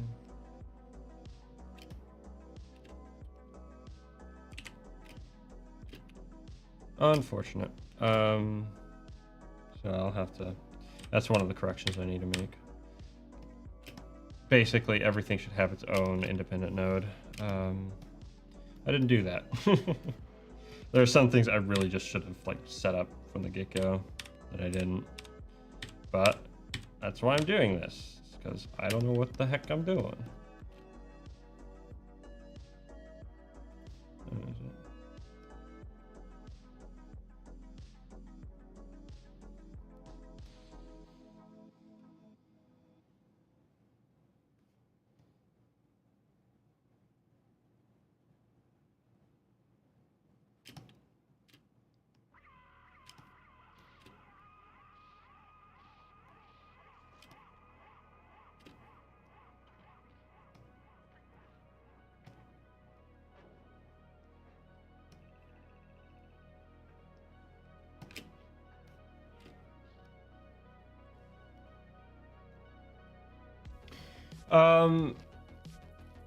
He's technically, he is my like mascot for the channel and everything like that. You'll see him on different art and stuff like that for the channel and everything, on my website and everything like that. But in my fashion, yes, he has his own story, and that's kind of the point of this. So I'll let you guys in on something that's coming up, actually.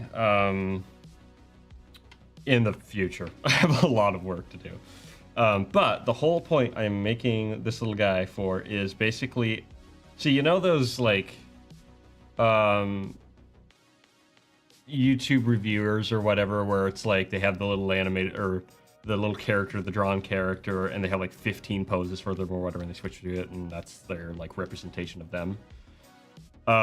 That's kind of what I'm doing with Nemo, only on a whole different scale, where basically rather than just kind of being there like, oh, I watched this, blah, blah, blah, blah, blah, let me give you my unsolicited thoughts for the next 15 minutes. What I plan on doing is, or I guess solicited if it's a video, is basically, can I just try this? Is basically every episode, if you will, because I'm gonna be like reviewing like basically the idea is that I do want to like talk about stuff, but not from the perspective of like, oh, is this a good movie or not, but rather what does this, what's an interesting concept that comes out of this piece of art or whatever, right? So it's not a review in the traditional sense. Whether you enjoy it or whether you want to go out and watch or listen to or read or whatever it is, in the case of whatever I'm reviewing, that I don't care. You know, it's just kind of an interesting exploration. But what's furthermore is that I want every episode to basically be a short film where you are watching this character, Nemo, go about just a day-to-day kind of life on the moon. And you see what he's doing, you see kind of like what's happening in parallel to the review, essentially, as he's talking about it. So he's not really me in that way as well. He's his own character. He's not meant to be like this stand-in, this like avatar, in that way, right? Oh, you know, once a year. Hopefully, like, if that, like, currently the biggest thing is I need to get the assets out of the way. If I can do the backgrounds, the biggest things are going to getting the backgrounds done, getting this model done, and getting really good at animating him, and then figuring out the scripts and everything like that. So, like, those are going to be the most, like, significant things. Those are going to be the hardest things. Once all that's out of the way, I can reuse backgrounds, I can reuse the rig. It's just a matter of writing the script and then animating it. And a lot of the movement isn't going to be like him like doing all kinds of crazy flippy doodads and whatnot. It's mostly going to be him talking, and then you're going to see the content in some way or another that he's talking about and ideas. So it shouldn't actually take that long. Now, obviously, like it's going to take time, but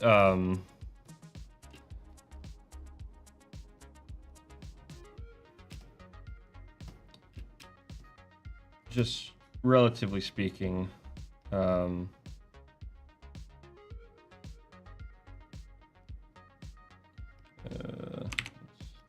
do this.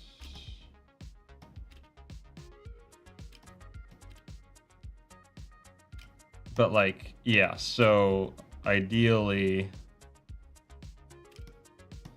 I don't know, if especially if I start making money off of it. I don't know, once every few months, maybe. Honestly, probably longer than that, though, because like I have so many other things I need to do that I wouldn't be able to dedicate all my time to these. So like, yeah, it depends. I might do like some will be shorter, some will be longer, that sort of thing. But yeah, some will be more complicated than others depending on what I want to do. But yeah, that's the idea. And yeah, we'll see.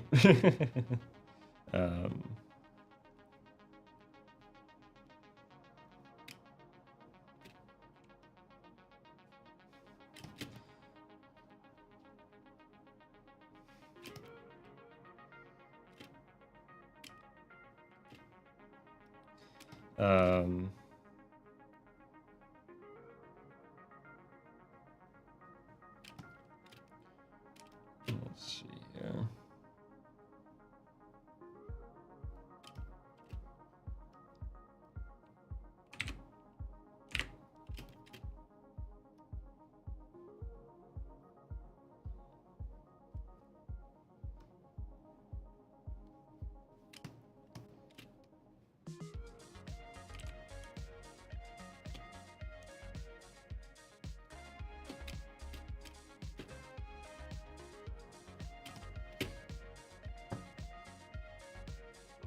Do some oversimplified-esque content. Yeah.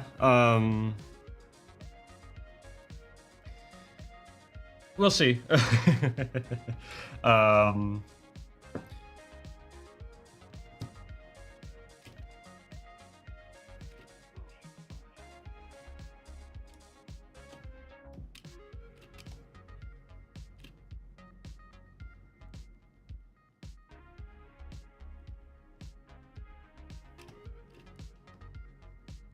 Okay.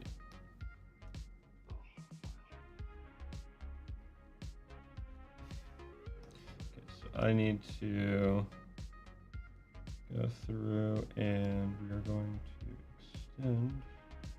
Okay, stop at like 250. No, 250.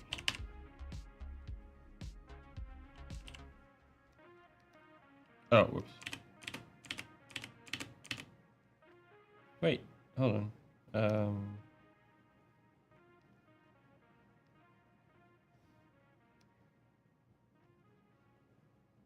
That's really annoying. There we go. So like, yeah, right there or something. Okay. Now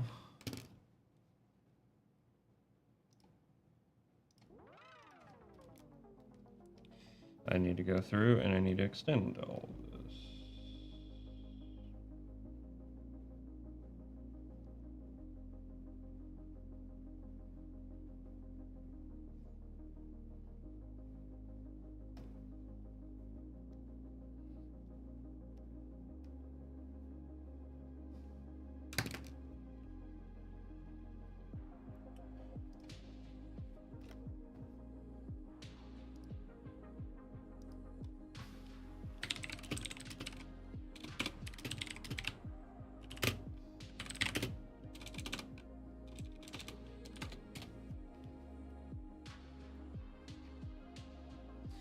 Okay, let's see. Okay, so close this up. Hold his eyes there for a bit, and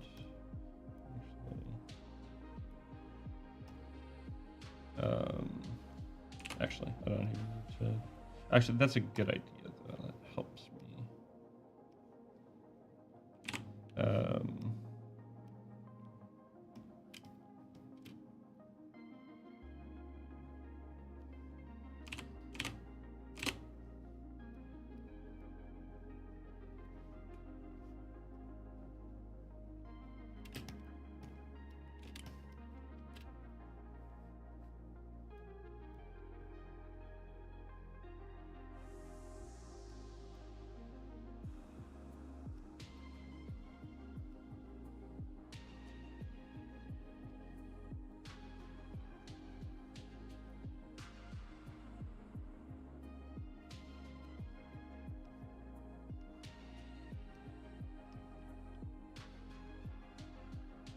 Actually, I do want it to be this close.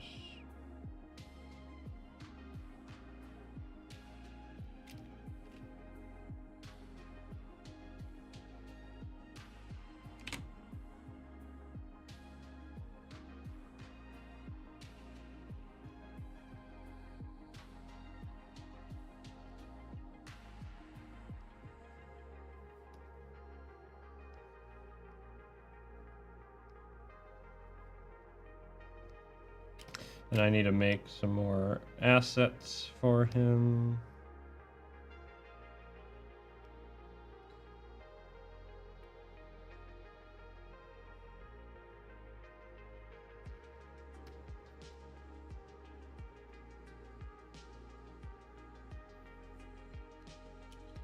Where else?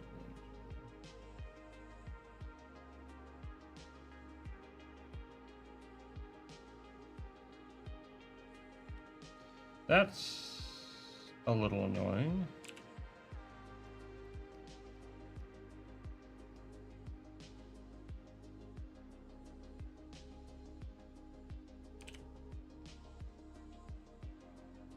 Huh.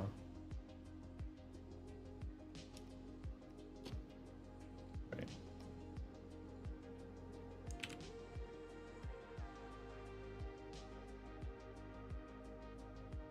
Oh, I must have not gone far enough.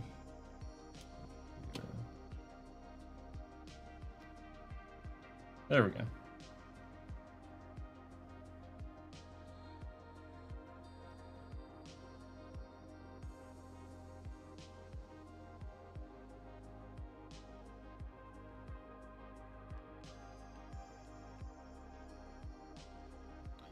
Tell you what, I'm going to put another key here just to make sure that that actually works.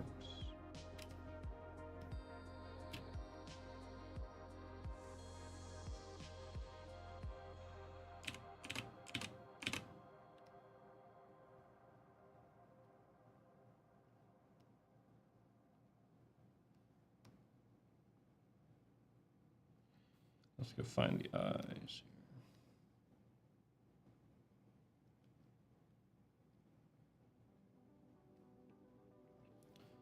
We're using the peg. We actually want to get rid of there.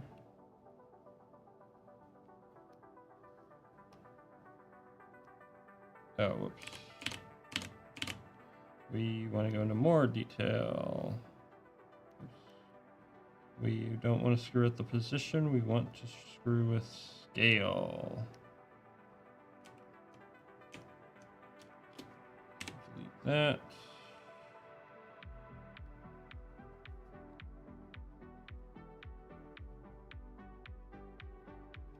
Really, this is the wrong way to do it, kind of. Actually, no, it isn't. Unfortunately, kind of. Well, whatever. We're pushing our model to its breaking point because that's how you figure out how to fix it. Coming up with dumb ideas and applying it.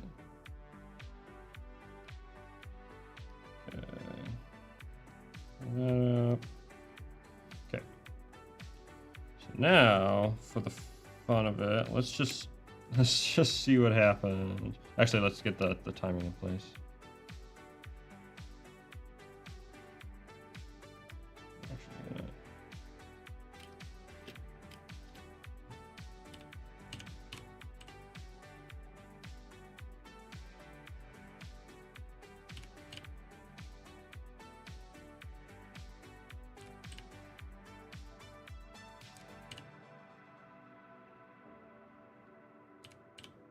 There we go. That'll do.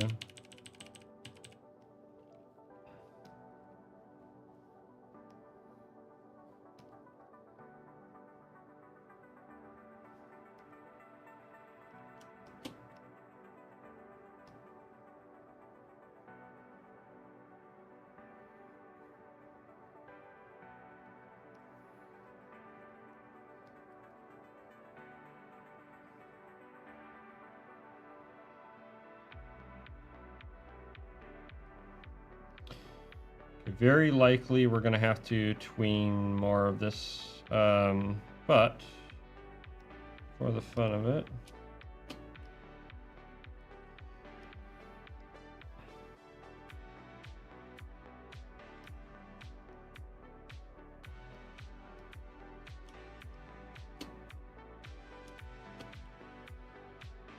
motion tween it.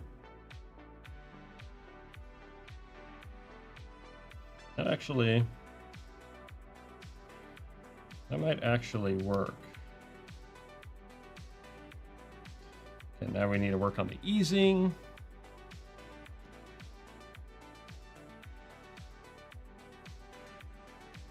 So let's go and do that. So first off, start slow. Slow, apply to next. Slow into that, apply to next. Oops.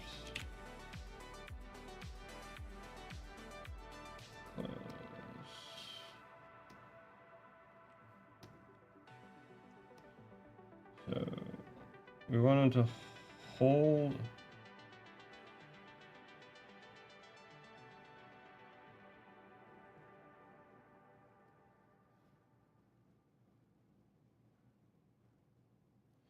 I'm going to hold here for longer. Apply to next.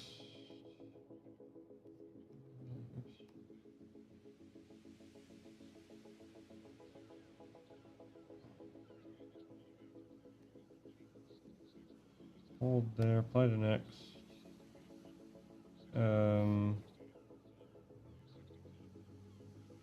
Hold there for a long time.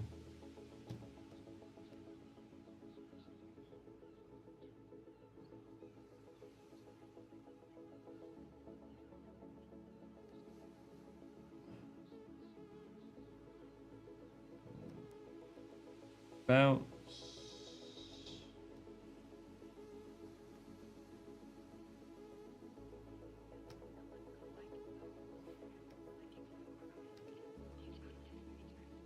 Yeah, I'm gonna need to key this out more.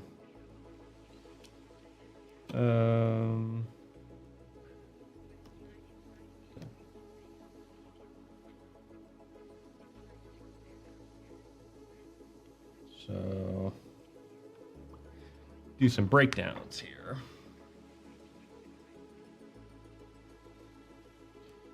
I think this might work well enough.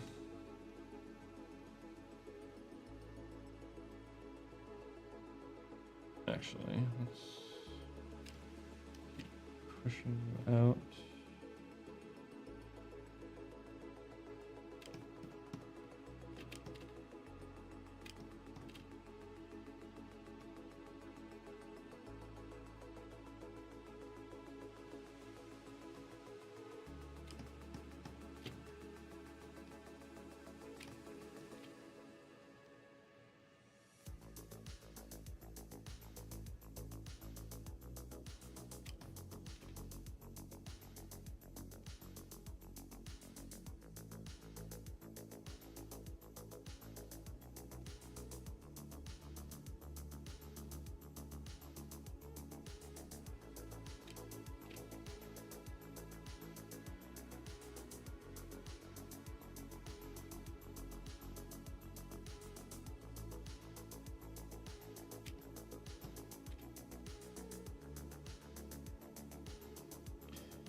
We're gonna need more time for this.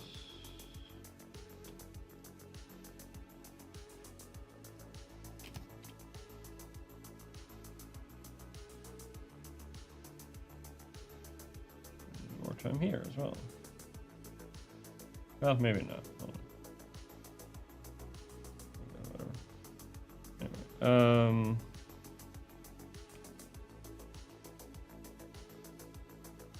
we actually can.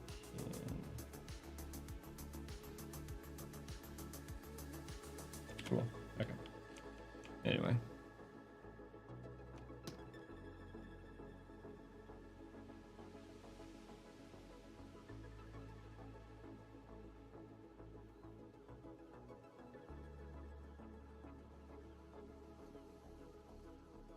Let's go ahead and shimmy you up, shimmy you back,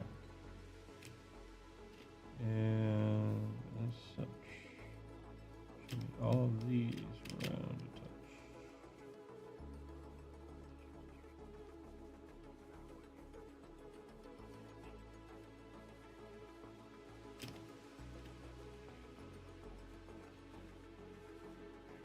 And this only makes sense that I do a new key, actually.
I'm gonna need more room.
Actually, I should.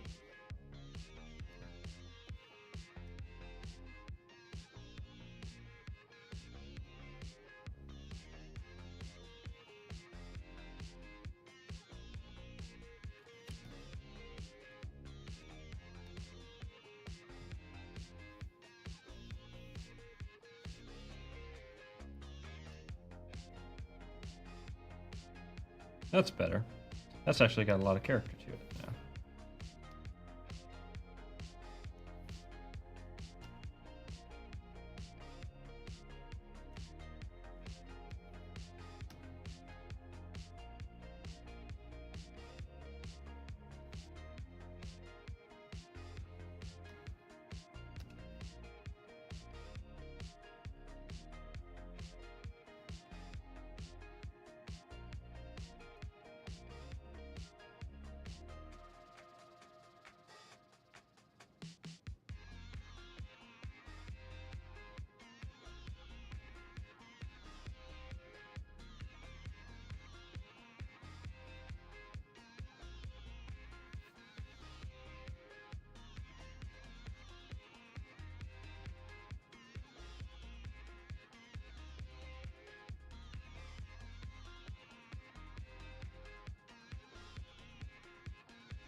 That little hop at the beginning is still a little screwy, but oh well, that's okay.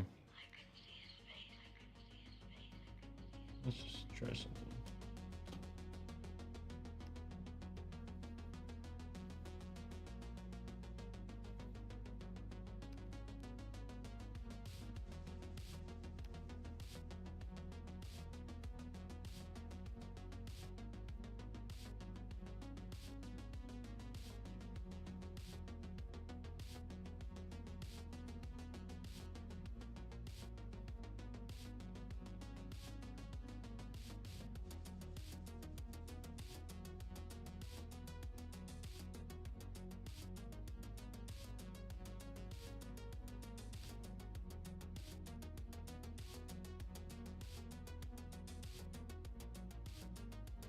Let's see if we can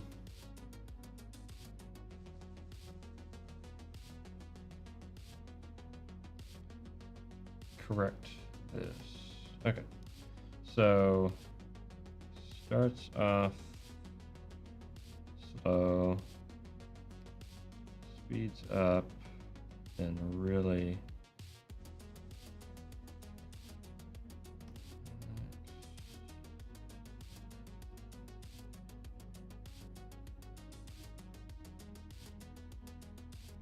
wait a minute. Take it. I should have done a transitional frame.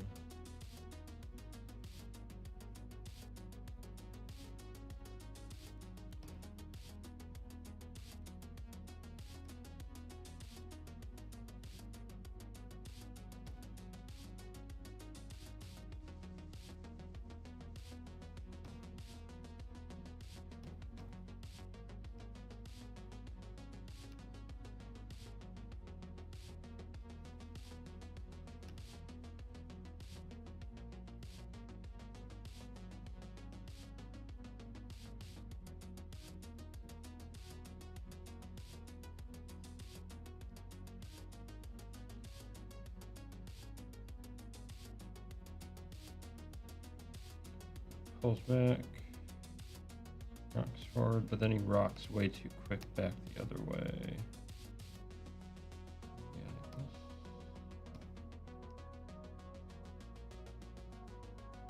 Yeah, maybe.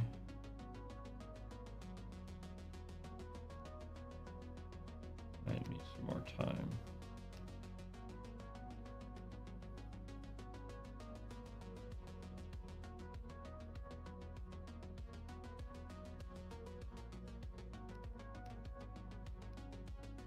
That some time.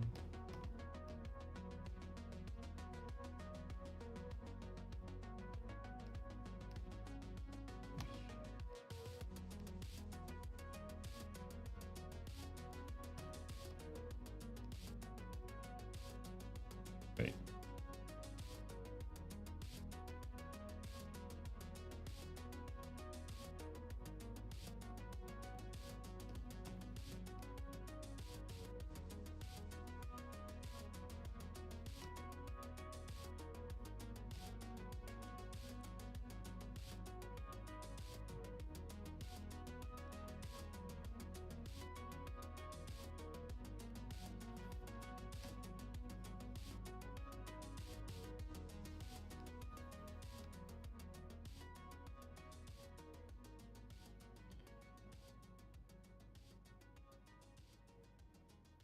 It is too quick. So let's give ourselves some more room here to work. Biggest thing is there's got to be a way to make frame counts infinite for all this. Otherwise, it's kind of annoying. I know there's a way to do it. I just don't know what it is.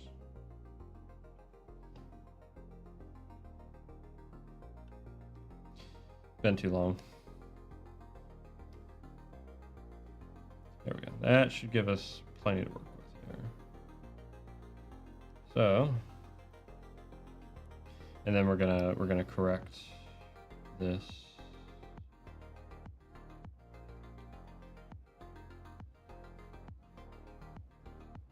There's too many things are moving too quickly.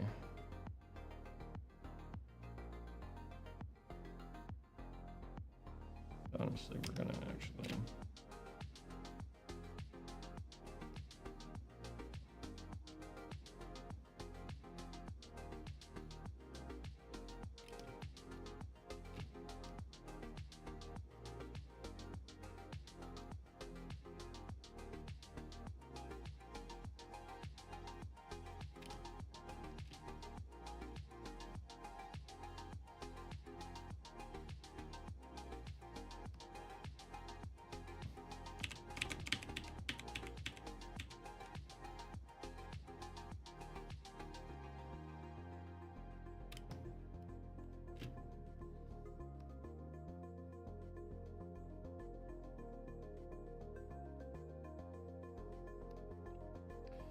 I'm actually going to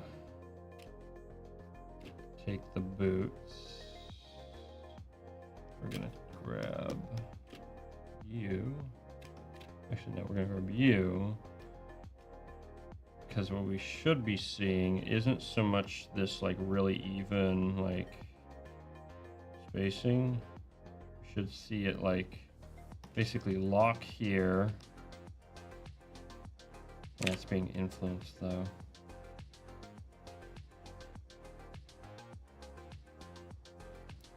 It's being influenced by everything, so we'll need to like counteract it basically. So lock it here.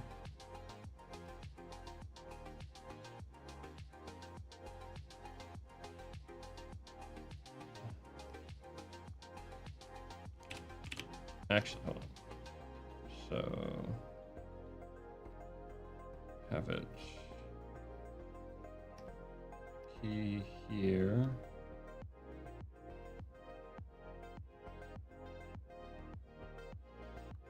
For a couple extra frames, basically.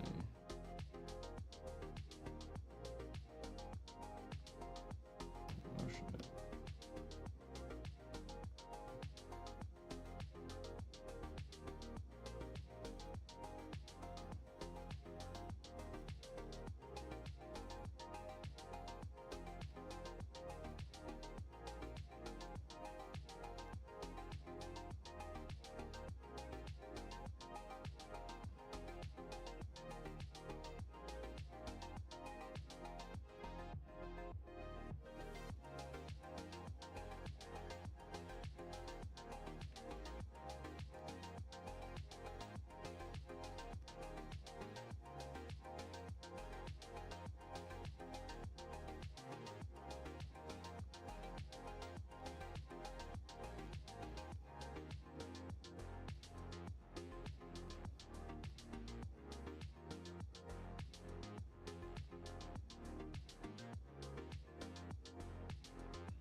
Even a character with a simple design can have a lot of personality. Yep, that's the whole idea.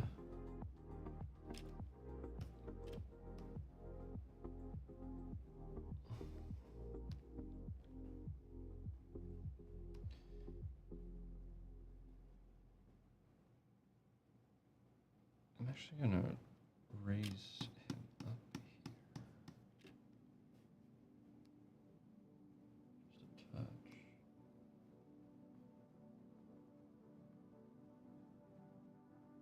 Not that high.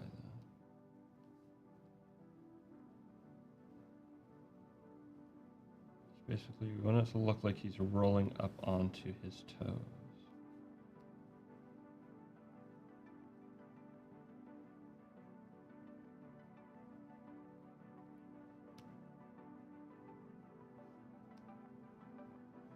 We're gonna need more room though.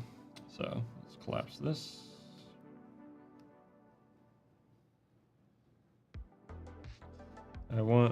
I actually want more time dedicated to his coming down here. And actually the face we can correct. That'll be easy enough to correct because we don't want it to go this in and out kind of look. We want it to be nice and smooth. So the face we will correct here. But what we want is we want him to have a little bit more time in all these poses.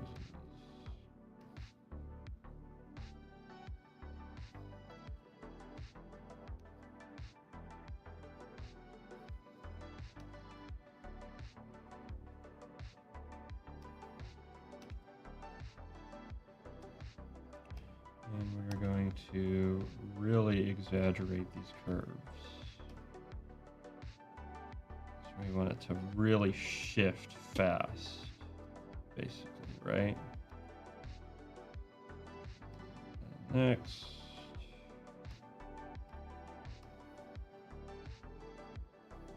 So.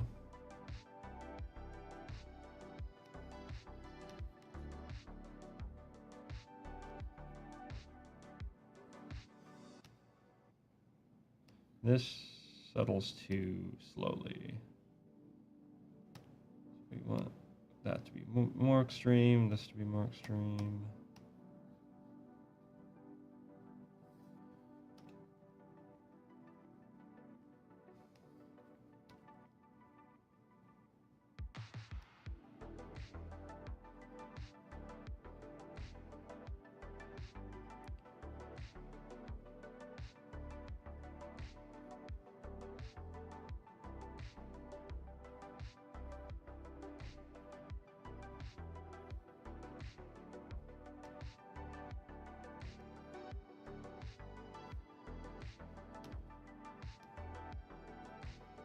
What do we want? Okay. So we want him to pop his arms out and then slowly transition into that. So we want, actually, more of a pop here. So, and this will be actually smooth. And this will go.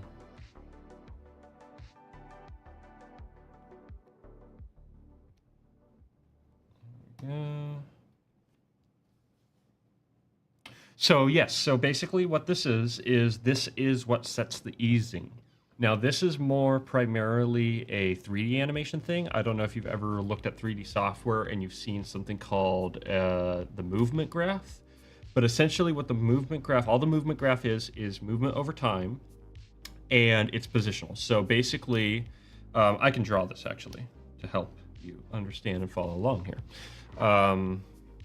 So basically all the movement graph is, this is actually really great because I need to exercise teaching this stuff for my students coming up here. So this is awesome. So let's have our graph here. And all it is, it's a very simple thing. You know, you've seen graphs before, so you know what this is all about. But basically, you have, let's get some different colors here. So you have, let's say you have something that's X and Y. We won't worry about Z right now, but Z is usually used for primarily 3D, but it is used for 2D as well, believe it or not. So we have the X is red and the Y is blue. We'll make green time and time. So this is time, right? And this is position, either the X or the Y, its position. And so if I go black, so we have, like, say, this is obviously 0. We can have a unit of 1 in space. We can have a unit of 2 in space. We can have a unit of 3 in space, right? And so time is just, let's just use seconds. So 1 second, 2 second, 3 second, 4 second. Usually this would be frames, but because, you know, you work in frames when you're animating. But for now, let's just call it seconds. So seconds. So basically, all it is, okay, so we have blue here. So we start the animation at 3, right? And this is the Y, so this is up and down, right? This is up and down movement, basically. So we start the animation at when the time is 0, we are at position 3. When 1 second has passed, we will be at position 1. Now, if I do a straight line like this down to second 1, what that means is that it'll change consistently over time, because this is your timeline, right? You can imagine a bar, like let's take orange here. You can imagine a bar that goes like this all the way through, and it moves consistently, right? Because seconds are a consistent measurement of time, right? So 1, 2, 3, 4, 5, consistently, right? So when it's smooth like this, when it's a linear line like this, that means that it is changing the same amount of distance every interval. And in animation, that's frames, right? So if we measure it out, if let's say, okay, let's make some even lines here and let's see what happens. This is every frame, let's pretend, that we're looking at here. So we were actually 1, 2, 3, 4, 5, 6, 7, 8, 9, 10, 11, 12. We're working at 12 frames per second. So reasonable. That's actually very reasonable. And if we measure it, if we go, okay, what's straight up from here? Oh, there is that much movement. What's straight up from here? Oh, there's that much movement. And you'll notice the distance between these is exactly the same. So that means that the spacing is exactly the same because it's linear, right? There's no change. Nothing's changed. When it starts, it starts. When it stops, right? Now, if we take this line and we do something different with it, let's say we want to have a curve that looks like this, right? Or what this means, come on, goodness. What this means is that it slowly gains more and more speed. Y is a great way to wrap your head, using Y is a great way to wrap your head. Uh-oh, am I still here?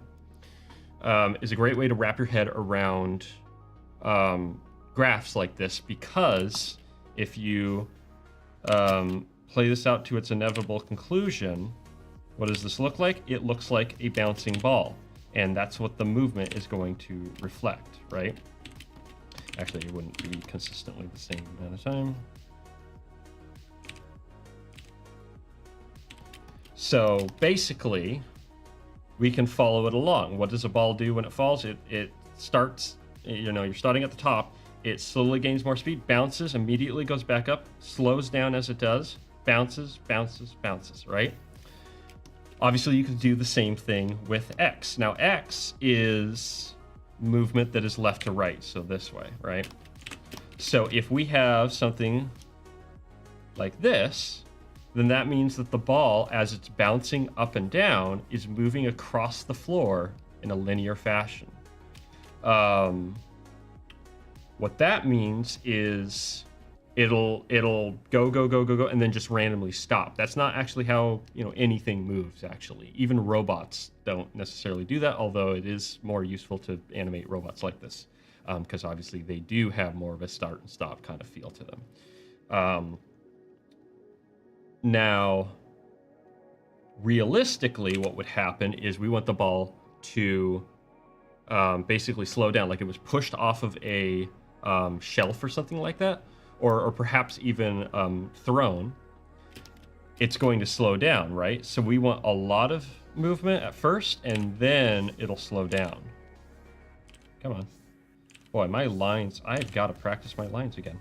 Okay, so basically, pretend this is smooth. It starts off, a lot of movement, right? The distance between here, or the spacing rather, between here and here. Look at, or actually, let's do one more here. So we have a ton of spacing here. It's roughly that long. Little bit less spacing here, right? And if we keep going, okay, look how little spacing there is between these, right? So it's progressively getting slower, and then you get all the way over here, and it's barely anything. So that's the idea behind why graphs are used. It's just a representation of space over time. Now, if you're stupid like Adobe, you decide, oh no, we don't need to do something that's straightforward and everyone can wrap their head around. No, buddy. What we're gonna do, we're gonna friggin' throw all that out the window. No, what we're gonna do is we are going to have a set value like this. Okay, so we have value here, so let's just call it V for now. And we're gonna have this. This is, again, time. So, okay, that stays the same. But, what is value? What does this mean? Well, value, V, equals dumb. Because what it actually does is, this is called a speed graph. In After Effects, what they use is called a speed graph. This value says this object will be moving this fast at this time, and it's measured in pixels. Well, tell me, do you know how many 100 pixels is exactly? No, you don't, because no one freaking does. It's stupid. So basically, what your graph will look like, I mean, look how elegant this is, right? Two curves, beautiful, right?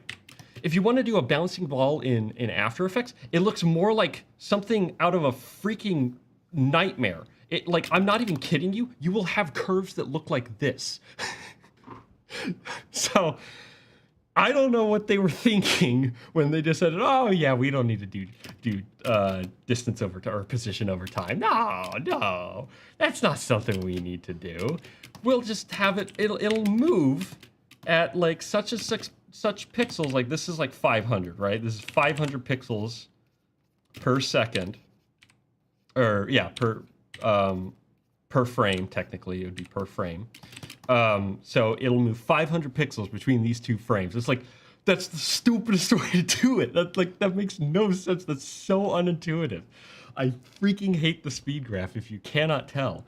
So yeah, that's, this is good. This is what you should do. Anyway, going back, we'll get rid of that.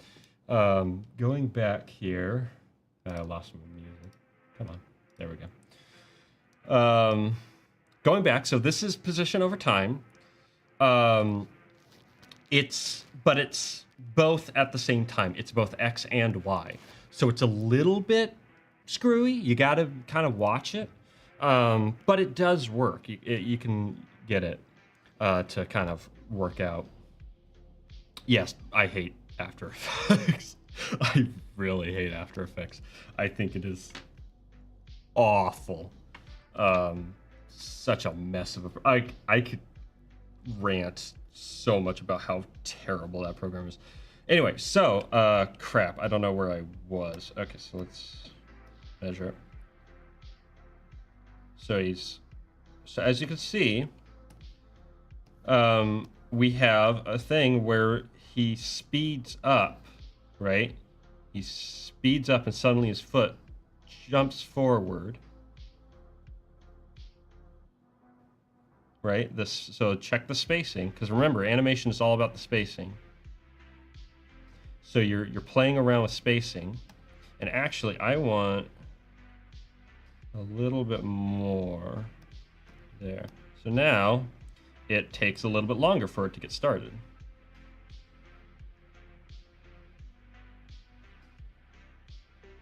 But you can tell everything moves at the same time, right?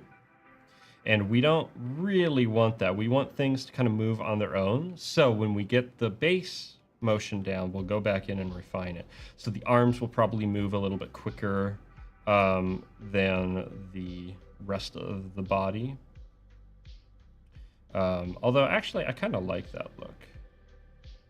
But now what we can do is we can think this through. So this would be a little bit longer here. Say what? What would you do? You would immediately jump like that. Play the next.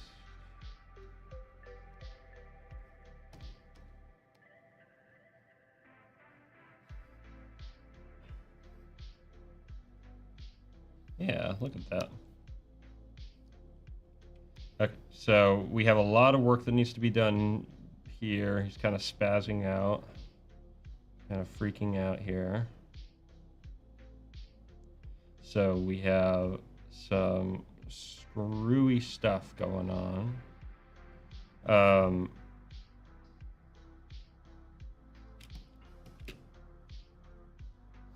Well, I've been doing it for a couple of years. I hope so.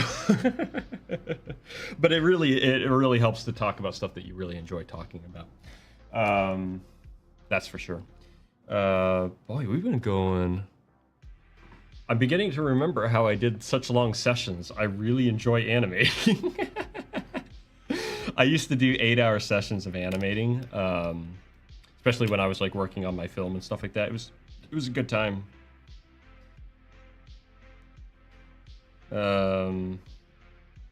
So what we're gonna do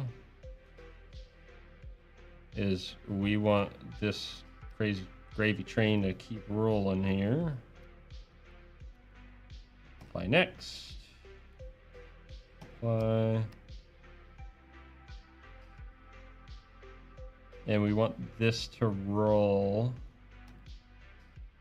right into this.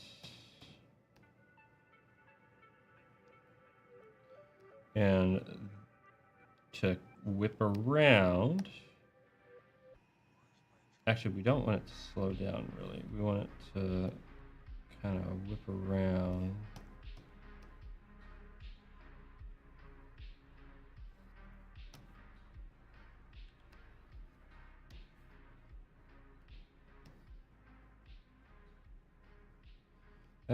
Might actually be able to get away with shortening that a touch.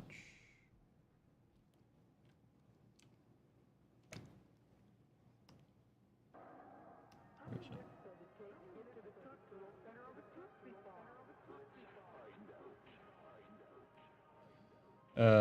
We also want to make sure it is going up.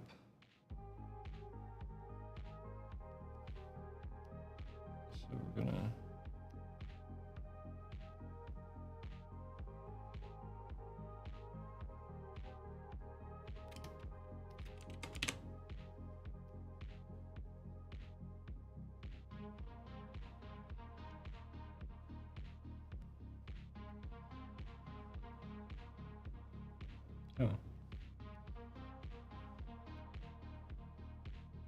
It's not giving me the curve I want.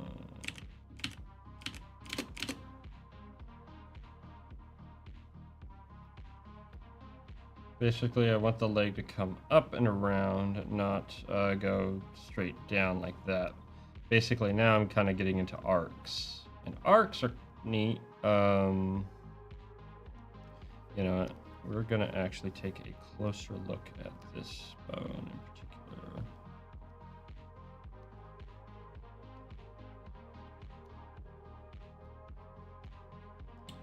So Y position.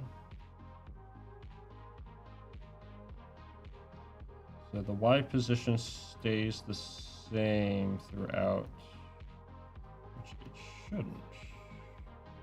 Ooh. That's not the right bone.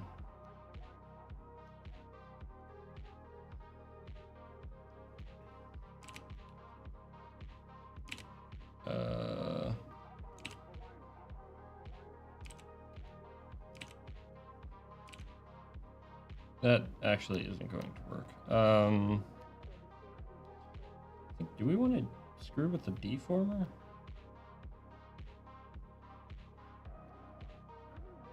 Maybe not.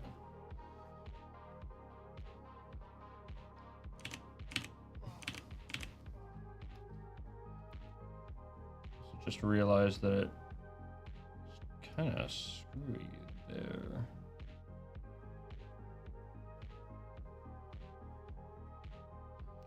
Which means we need to change the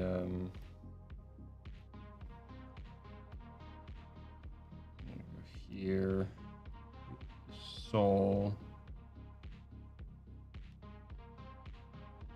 and change this. So Control K, or actually Control L. There we go. There we go.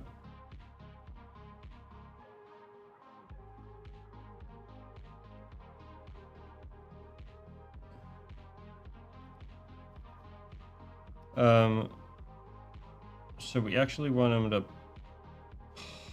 pop up here. Yeah, let me try a few things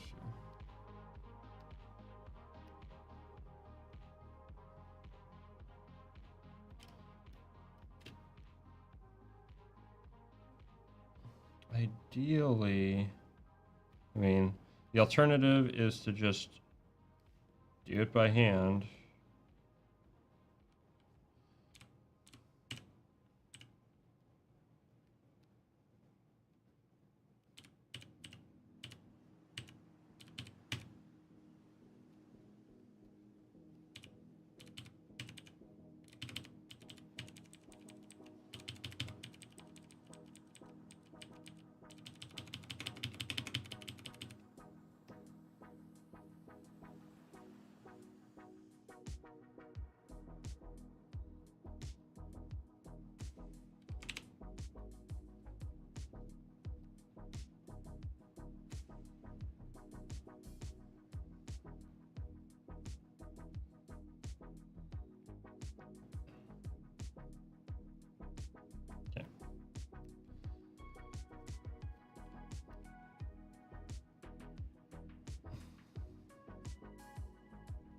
Now what I want to do is I want to hold you for a bit.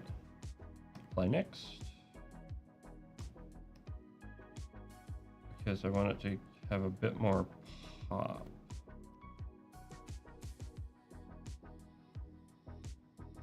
And this will also pop.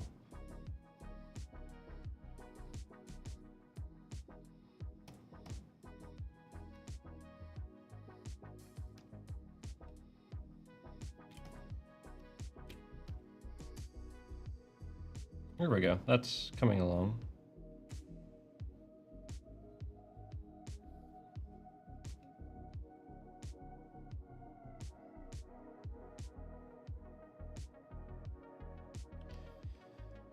Yo, what's up, Bungie?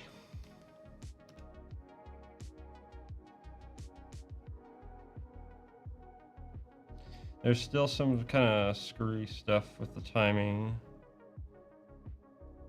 Some popping, which there's gonna be popping because the foot is the way the foot's done. It's not a proper rotation, so it's a little bit scuffed, but it works.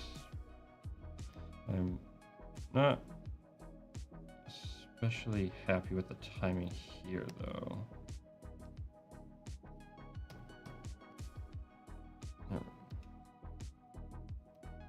That's a bit better.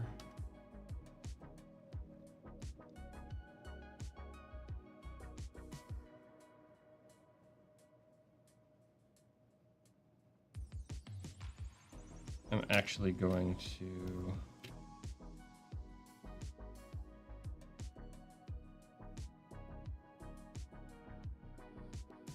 move this sideways to show rotation.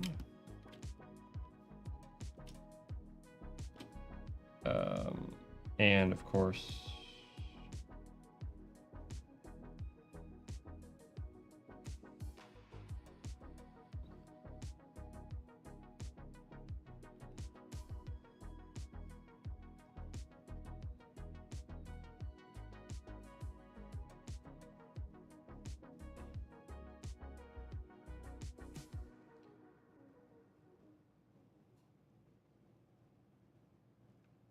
okay. I think that has its own. Yes, it does. So it's smart enough to do that at least. Good. Okay, that's a bit more natural.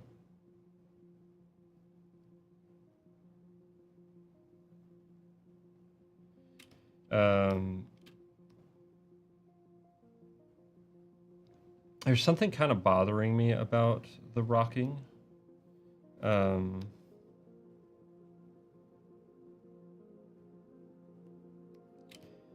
not. Let's take a closer look at it. It almost works, but it's what it's really missing is these are really stiff boots.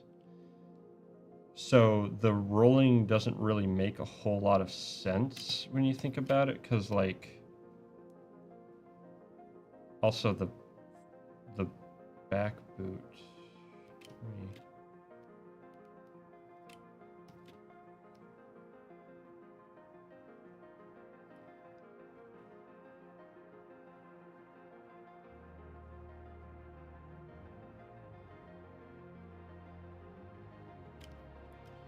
Well,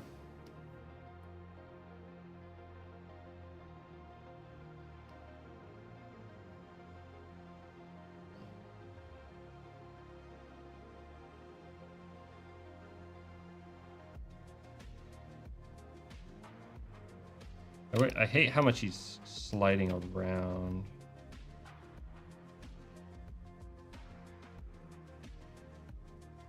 Like that.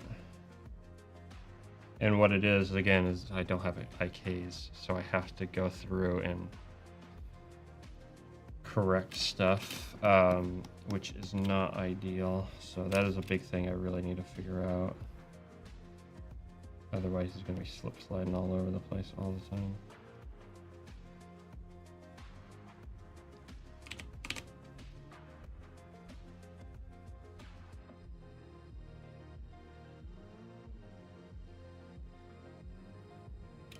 I might not have time to do that because we've been almost going for 3 hours.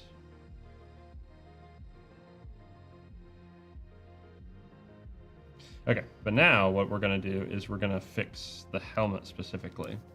We're doing this pretty quick. 3 hours for this isn't bad, actually. So we want the helmet, but specifically we want...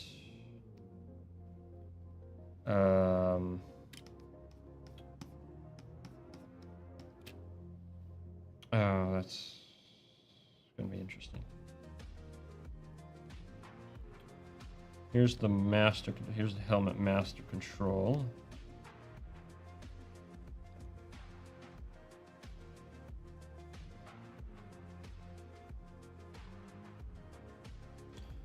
So what we want is, let's see what happens if we just get rid of this stuff here. Doesn't make any difference.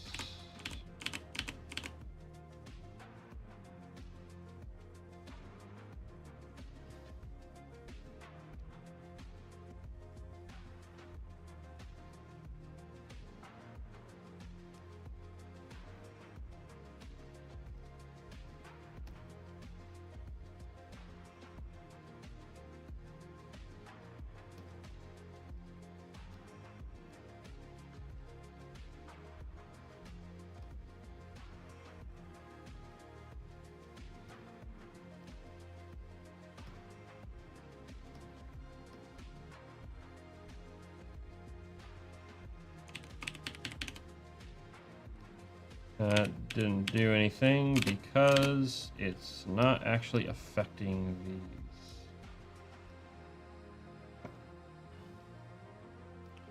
See, that's kind of the weird thing, is that the way that master controllers work isn't exactly how you think they do.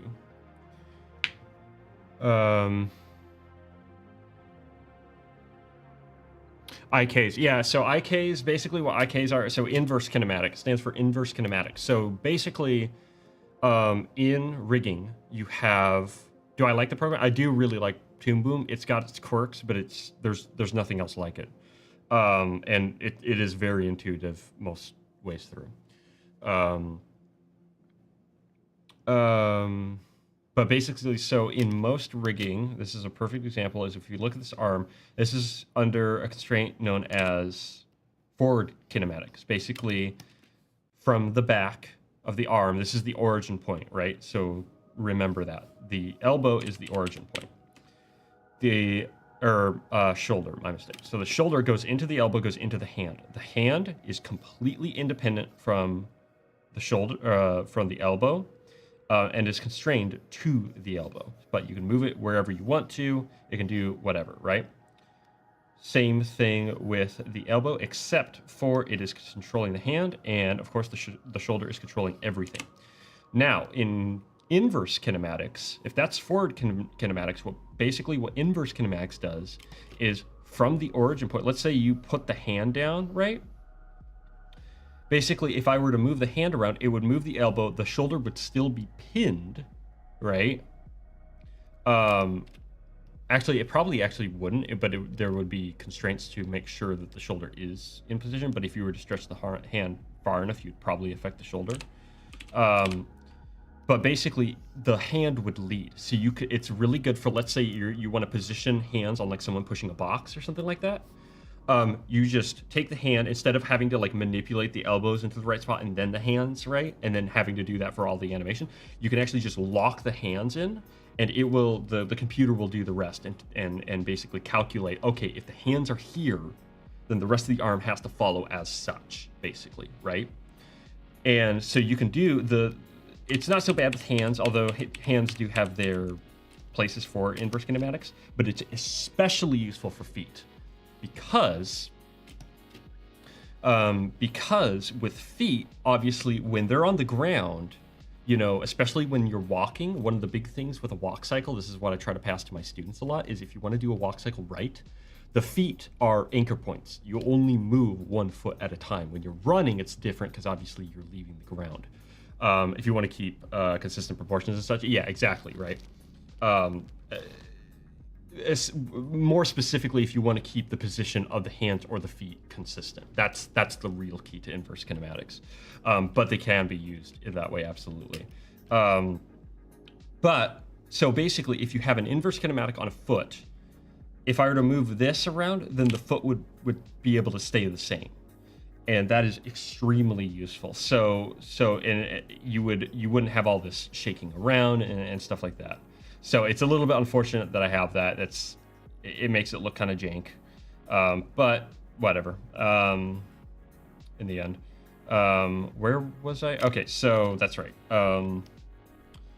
So yeah, master controllers actually don't really work the way that you expect them to, because you kind of expect master controllers to just. Here's the helmet peg. Actually, I have an idea. That's the master peg. We want the helmet peg though, because the helmet peg has everything. So here's the helmet peg. So what we can do is go in and change this up for this specifically. Apply next. We want this to move nice and smooth. Apply to next. Apply previous. Apply next.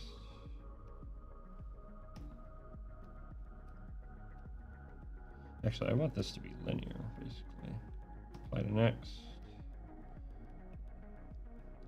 Apply to next. And that works, but we want this to be a little bit more of a smooth transition. Apply to next. And then let's go ahead and really kind of... Okay, let's see how that looks.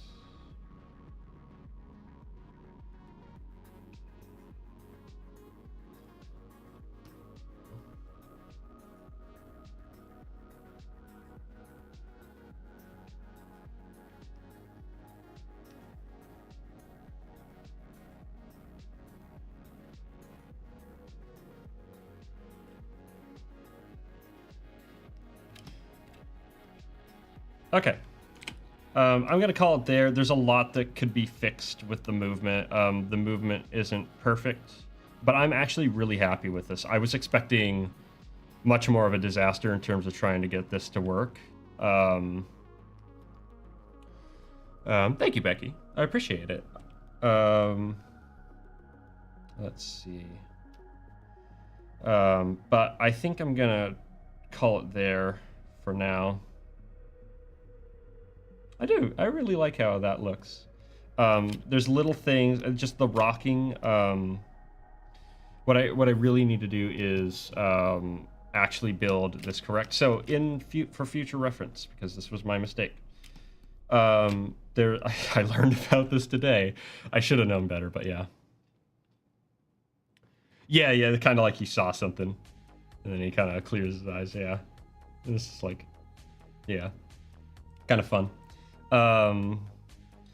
But basically, what you really should do is separate everything onto what's basically an independent peg. So you'll notice that there's a peg here that is strictly the only peg controlling this is also controlling something else, right? Now, technically, I think in this case it's somewhat okay because technically nothing nothing else like the sole of the boot and stuff like that doesn't exactly need to move, but it's kind of bad practice. So that's the first mistake, especially over here, like the arms and stuff like that don't only have one peg basically. So that's a little bit annoying because if I wanted to, say, put the forearm in front of something but the back arm behind something, I couldn't really do that very easily. So you're missing junk like that, basically, right? So, and then over here, I absolutely failed. These should have their own independent pegs. Again, it's not a huge deal because nothing in the helmet really moves different, but it's still good to have that control. So those are little things that I've learned that I need to go back and fix, honestly. There's a little, hold on. So it really, man, I gotta figure out that IK thing. It really bothers, all this jittering really bothers me.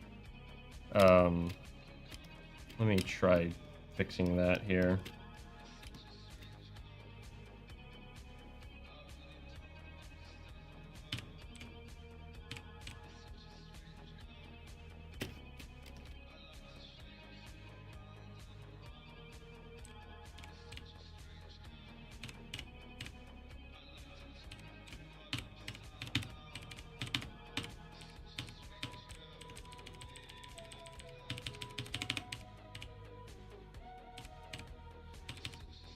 So there shouldn't be that much jittering. It really bothers me how much jittering there is. There we go. But that's what happens when you're not using IKs, I find. I don't know how else you're supposed to do it, honestly. It's very annoying. But yeah, so this is a little movement test on the puppet I've been building. It feels really good to be animating again, honestly. I've missed it for so long. I'm actually gonna... Hold on. Give me a second. Kind of scoots to the side here. Let me...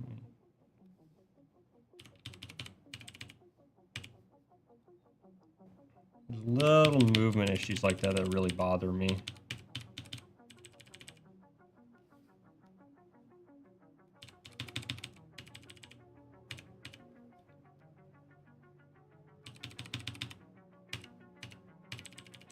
So lots of little things that could be fixed, but I'm pretty happy with this in terms of first test. That makes me, I'm pretty dang happy. How many frames to blink? Let me check here. So blinks once. I think I put it on 2.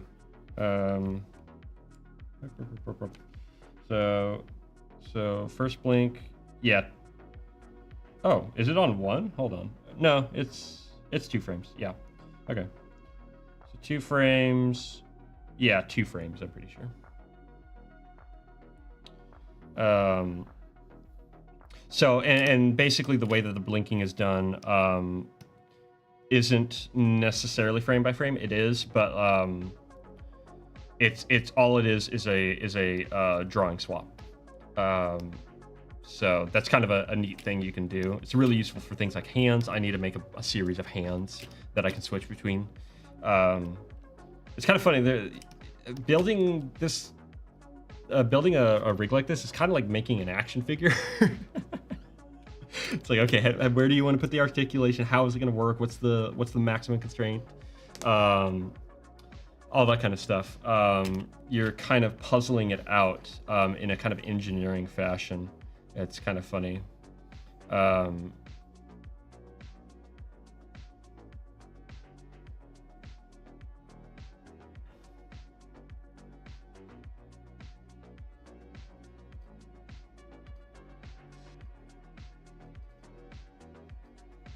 It's all right. Although I'm going to be honest, I don't care for how still his head lands. So let me move it forward a touch.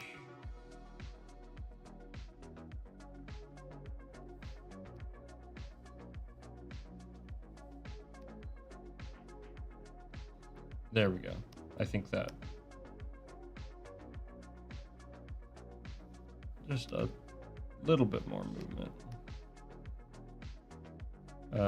Actually, try. It would move back actually.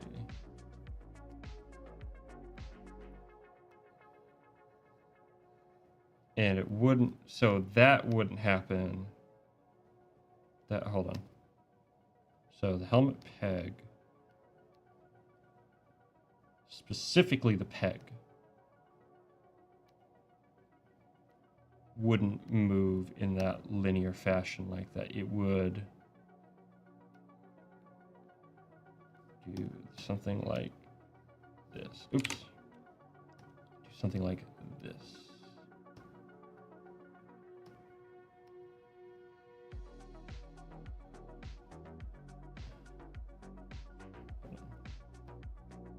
Play next.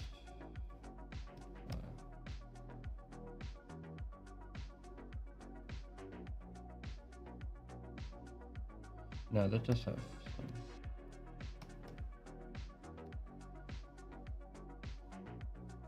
I'm gonna actually move it back this way.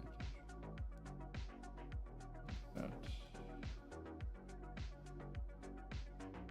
There we go. So you can see how you're able to go in and fine tune the movement to be a little bit more natural and do exactly what you want it to do. Digital action figure. Yeah, basically, Joseph. Looks like a bored kid fidgeting. You know, living on the moon. Not a whole lot going on.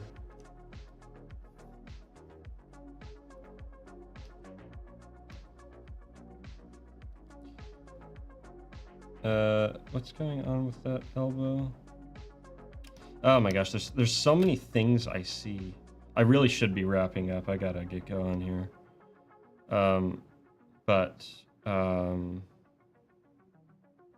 Let's try to draw you back this way since I have the keys.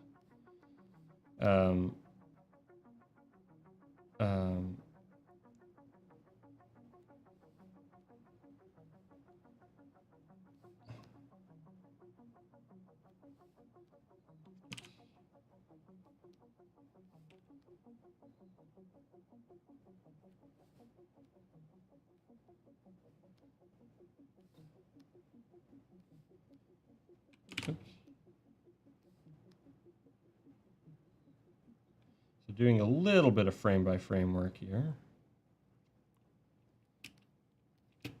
Honestly, you could do a puppet like this frame by frame, but you'd be missing out on a big advantage. I actually did that once. I got a test from a guy, and I had to take the puppet, figure out how in the world it worked, because my word, it was... truth be told, I haven't used enough rigs to know whether or not that it was actually like decently made, so I can't comment on that. But boy, I had to just sit there and be like, okay, like, geez, what are all the controls? I do teach animation there, Maji. Showed up on the scene in his daydream for saying hello. Yeah,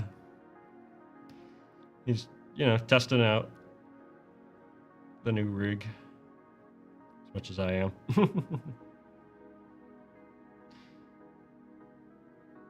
Yeah, I like it.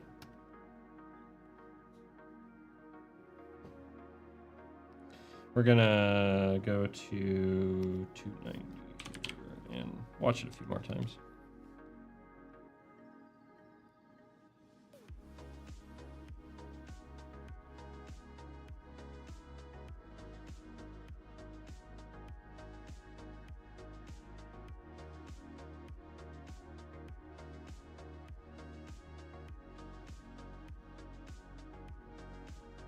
I just wish I could figure out the rocking movement a little bit better. I'll have to get used to using this rig and correcting it and making it better. Not bad though. I'm really happy with this. That's pretty exciting, because this is a lot faster than frame by frame. My word. Once you have the work done. Okay, now, for the fun of it, let's render it.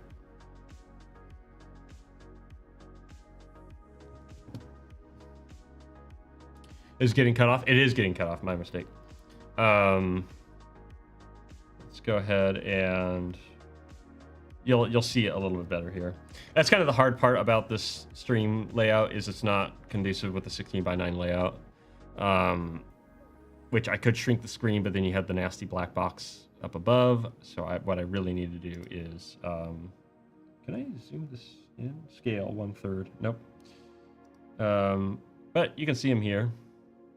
This is a rendered preview.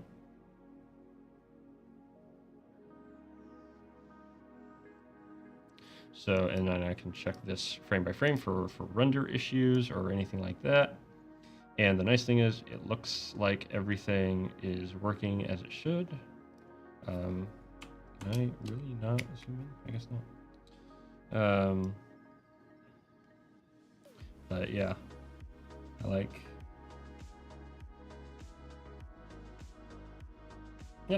it.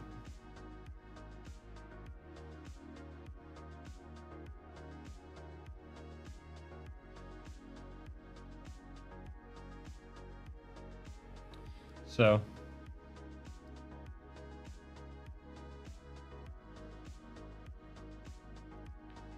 funny little guy.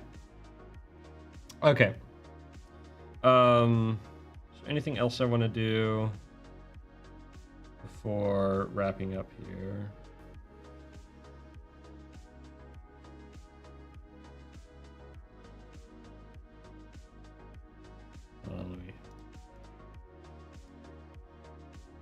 There's a little bit of a hitch in his arm.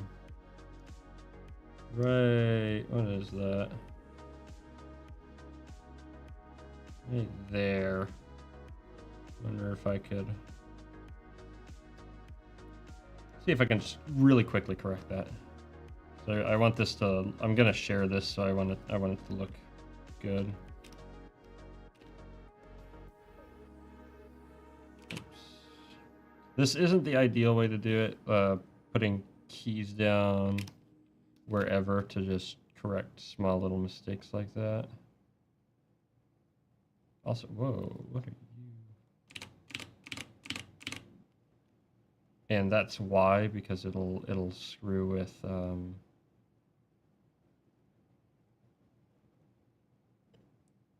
stuff like that. Let me go, hold on. Let's go in real quick. And what we're going to do is we're going to shape it.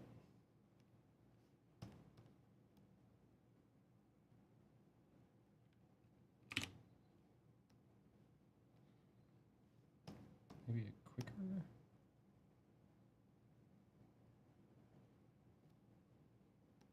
Maybe even quicker.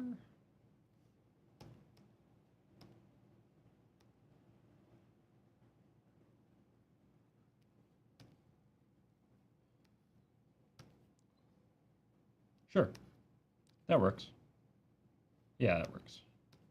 But yeah, I like the little stretch you can see happening right on this frame. You can see him kind of stretching and morphing. That looks really nice. Stuff like that. There's little things like that that you can do. Actually, you know what? Hold on. There's too many things I want to do. Let me try. Let's do one more thing. One more real quick thing. I want to see if putting a little squash and stretch on his rocking movement will help it. So basically, when he comes down here, we're gonna squash down a touch. And he pops. Wow, what the?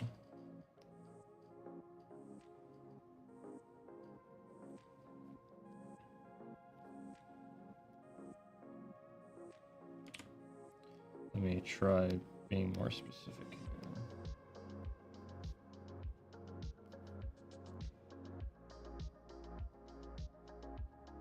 Oh, whoops.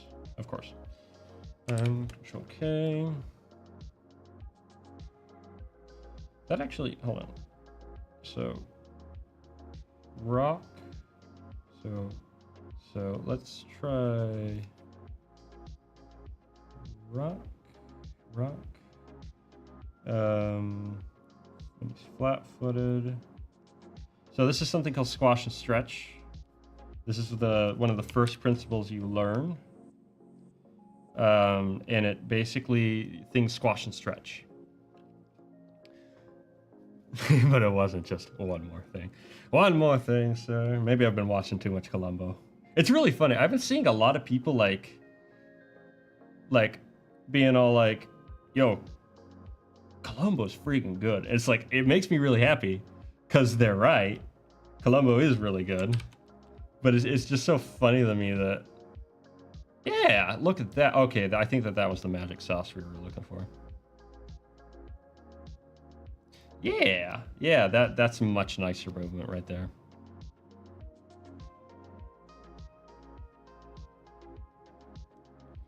Let's watch it again.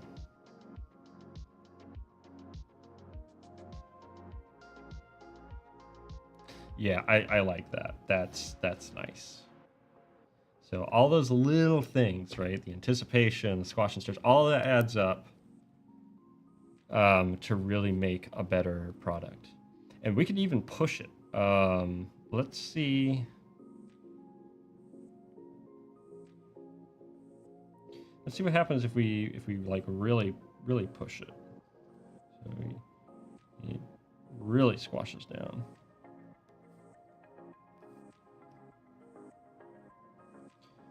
Just a touch more there.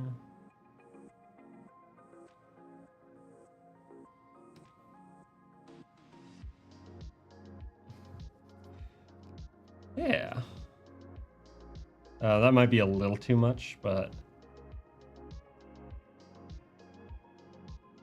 yeah, it's a little too much. But that's when you pull it back just a touch.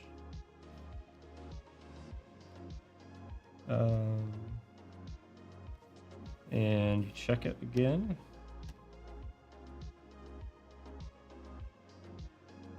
There we go.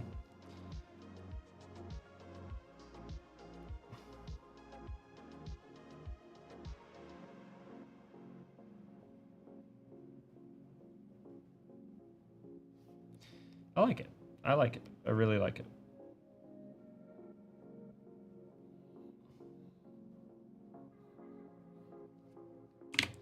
Okay. So, now finally I am going to wrap up here. And doggone it. Maybe I can like halfway through, because I don't want to cut off the node view, because the node view is important for you guys to see. But hopefully it's not getting cut off too much. Yeah, I'll have to get used to kind of figuring out the layout. What I might do is shrink it down so it is 16 by 9 and then put some like backing to the black, like some extra gears or other just little things. But yeah, this was really fun. I am so happy with this result, honestly.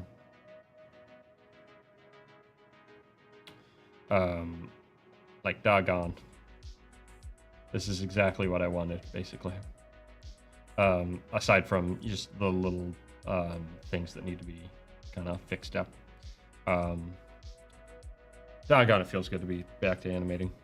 But let's go ahead and wrap this up. I will be back on Thursday, maybe with a little bit more of this. I'm not sure. Maybe another project, the Detective Mothman intro animatic I was working on. I might actually do one scene from that, start with one scene from that, and like really like hammer it out before doing the rest of that project. But yeah, follow if you don't forget to subscribe if you want to keep up with all this stuff. I stream Tuesdays and Thursdays at 6 p.m. PST. Sometimes I stream a little bit early. I'll try to make more of that like an announcement for that. But 6 p.m. to 5 p.m. PST. Try to do Tuesdays and Thursdays. I would like to start doing more days, but we'll see. School is going to be picking up here, and I'll be teaching, and so we'll see. It's hard to say, but yeah. With that all being said, thank you guys so much for stopping by. It really was a great stream. Super fun. And yeah, keep learning, keep doing stuff, keep figuring this stuff out, because like you're smarter than you think. That's for sure. But yeah, I'll catch you all later. Have a good night.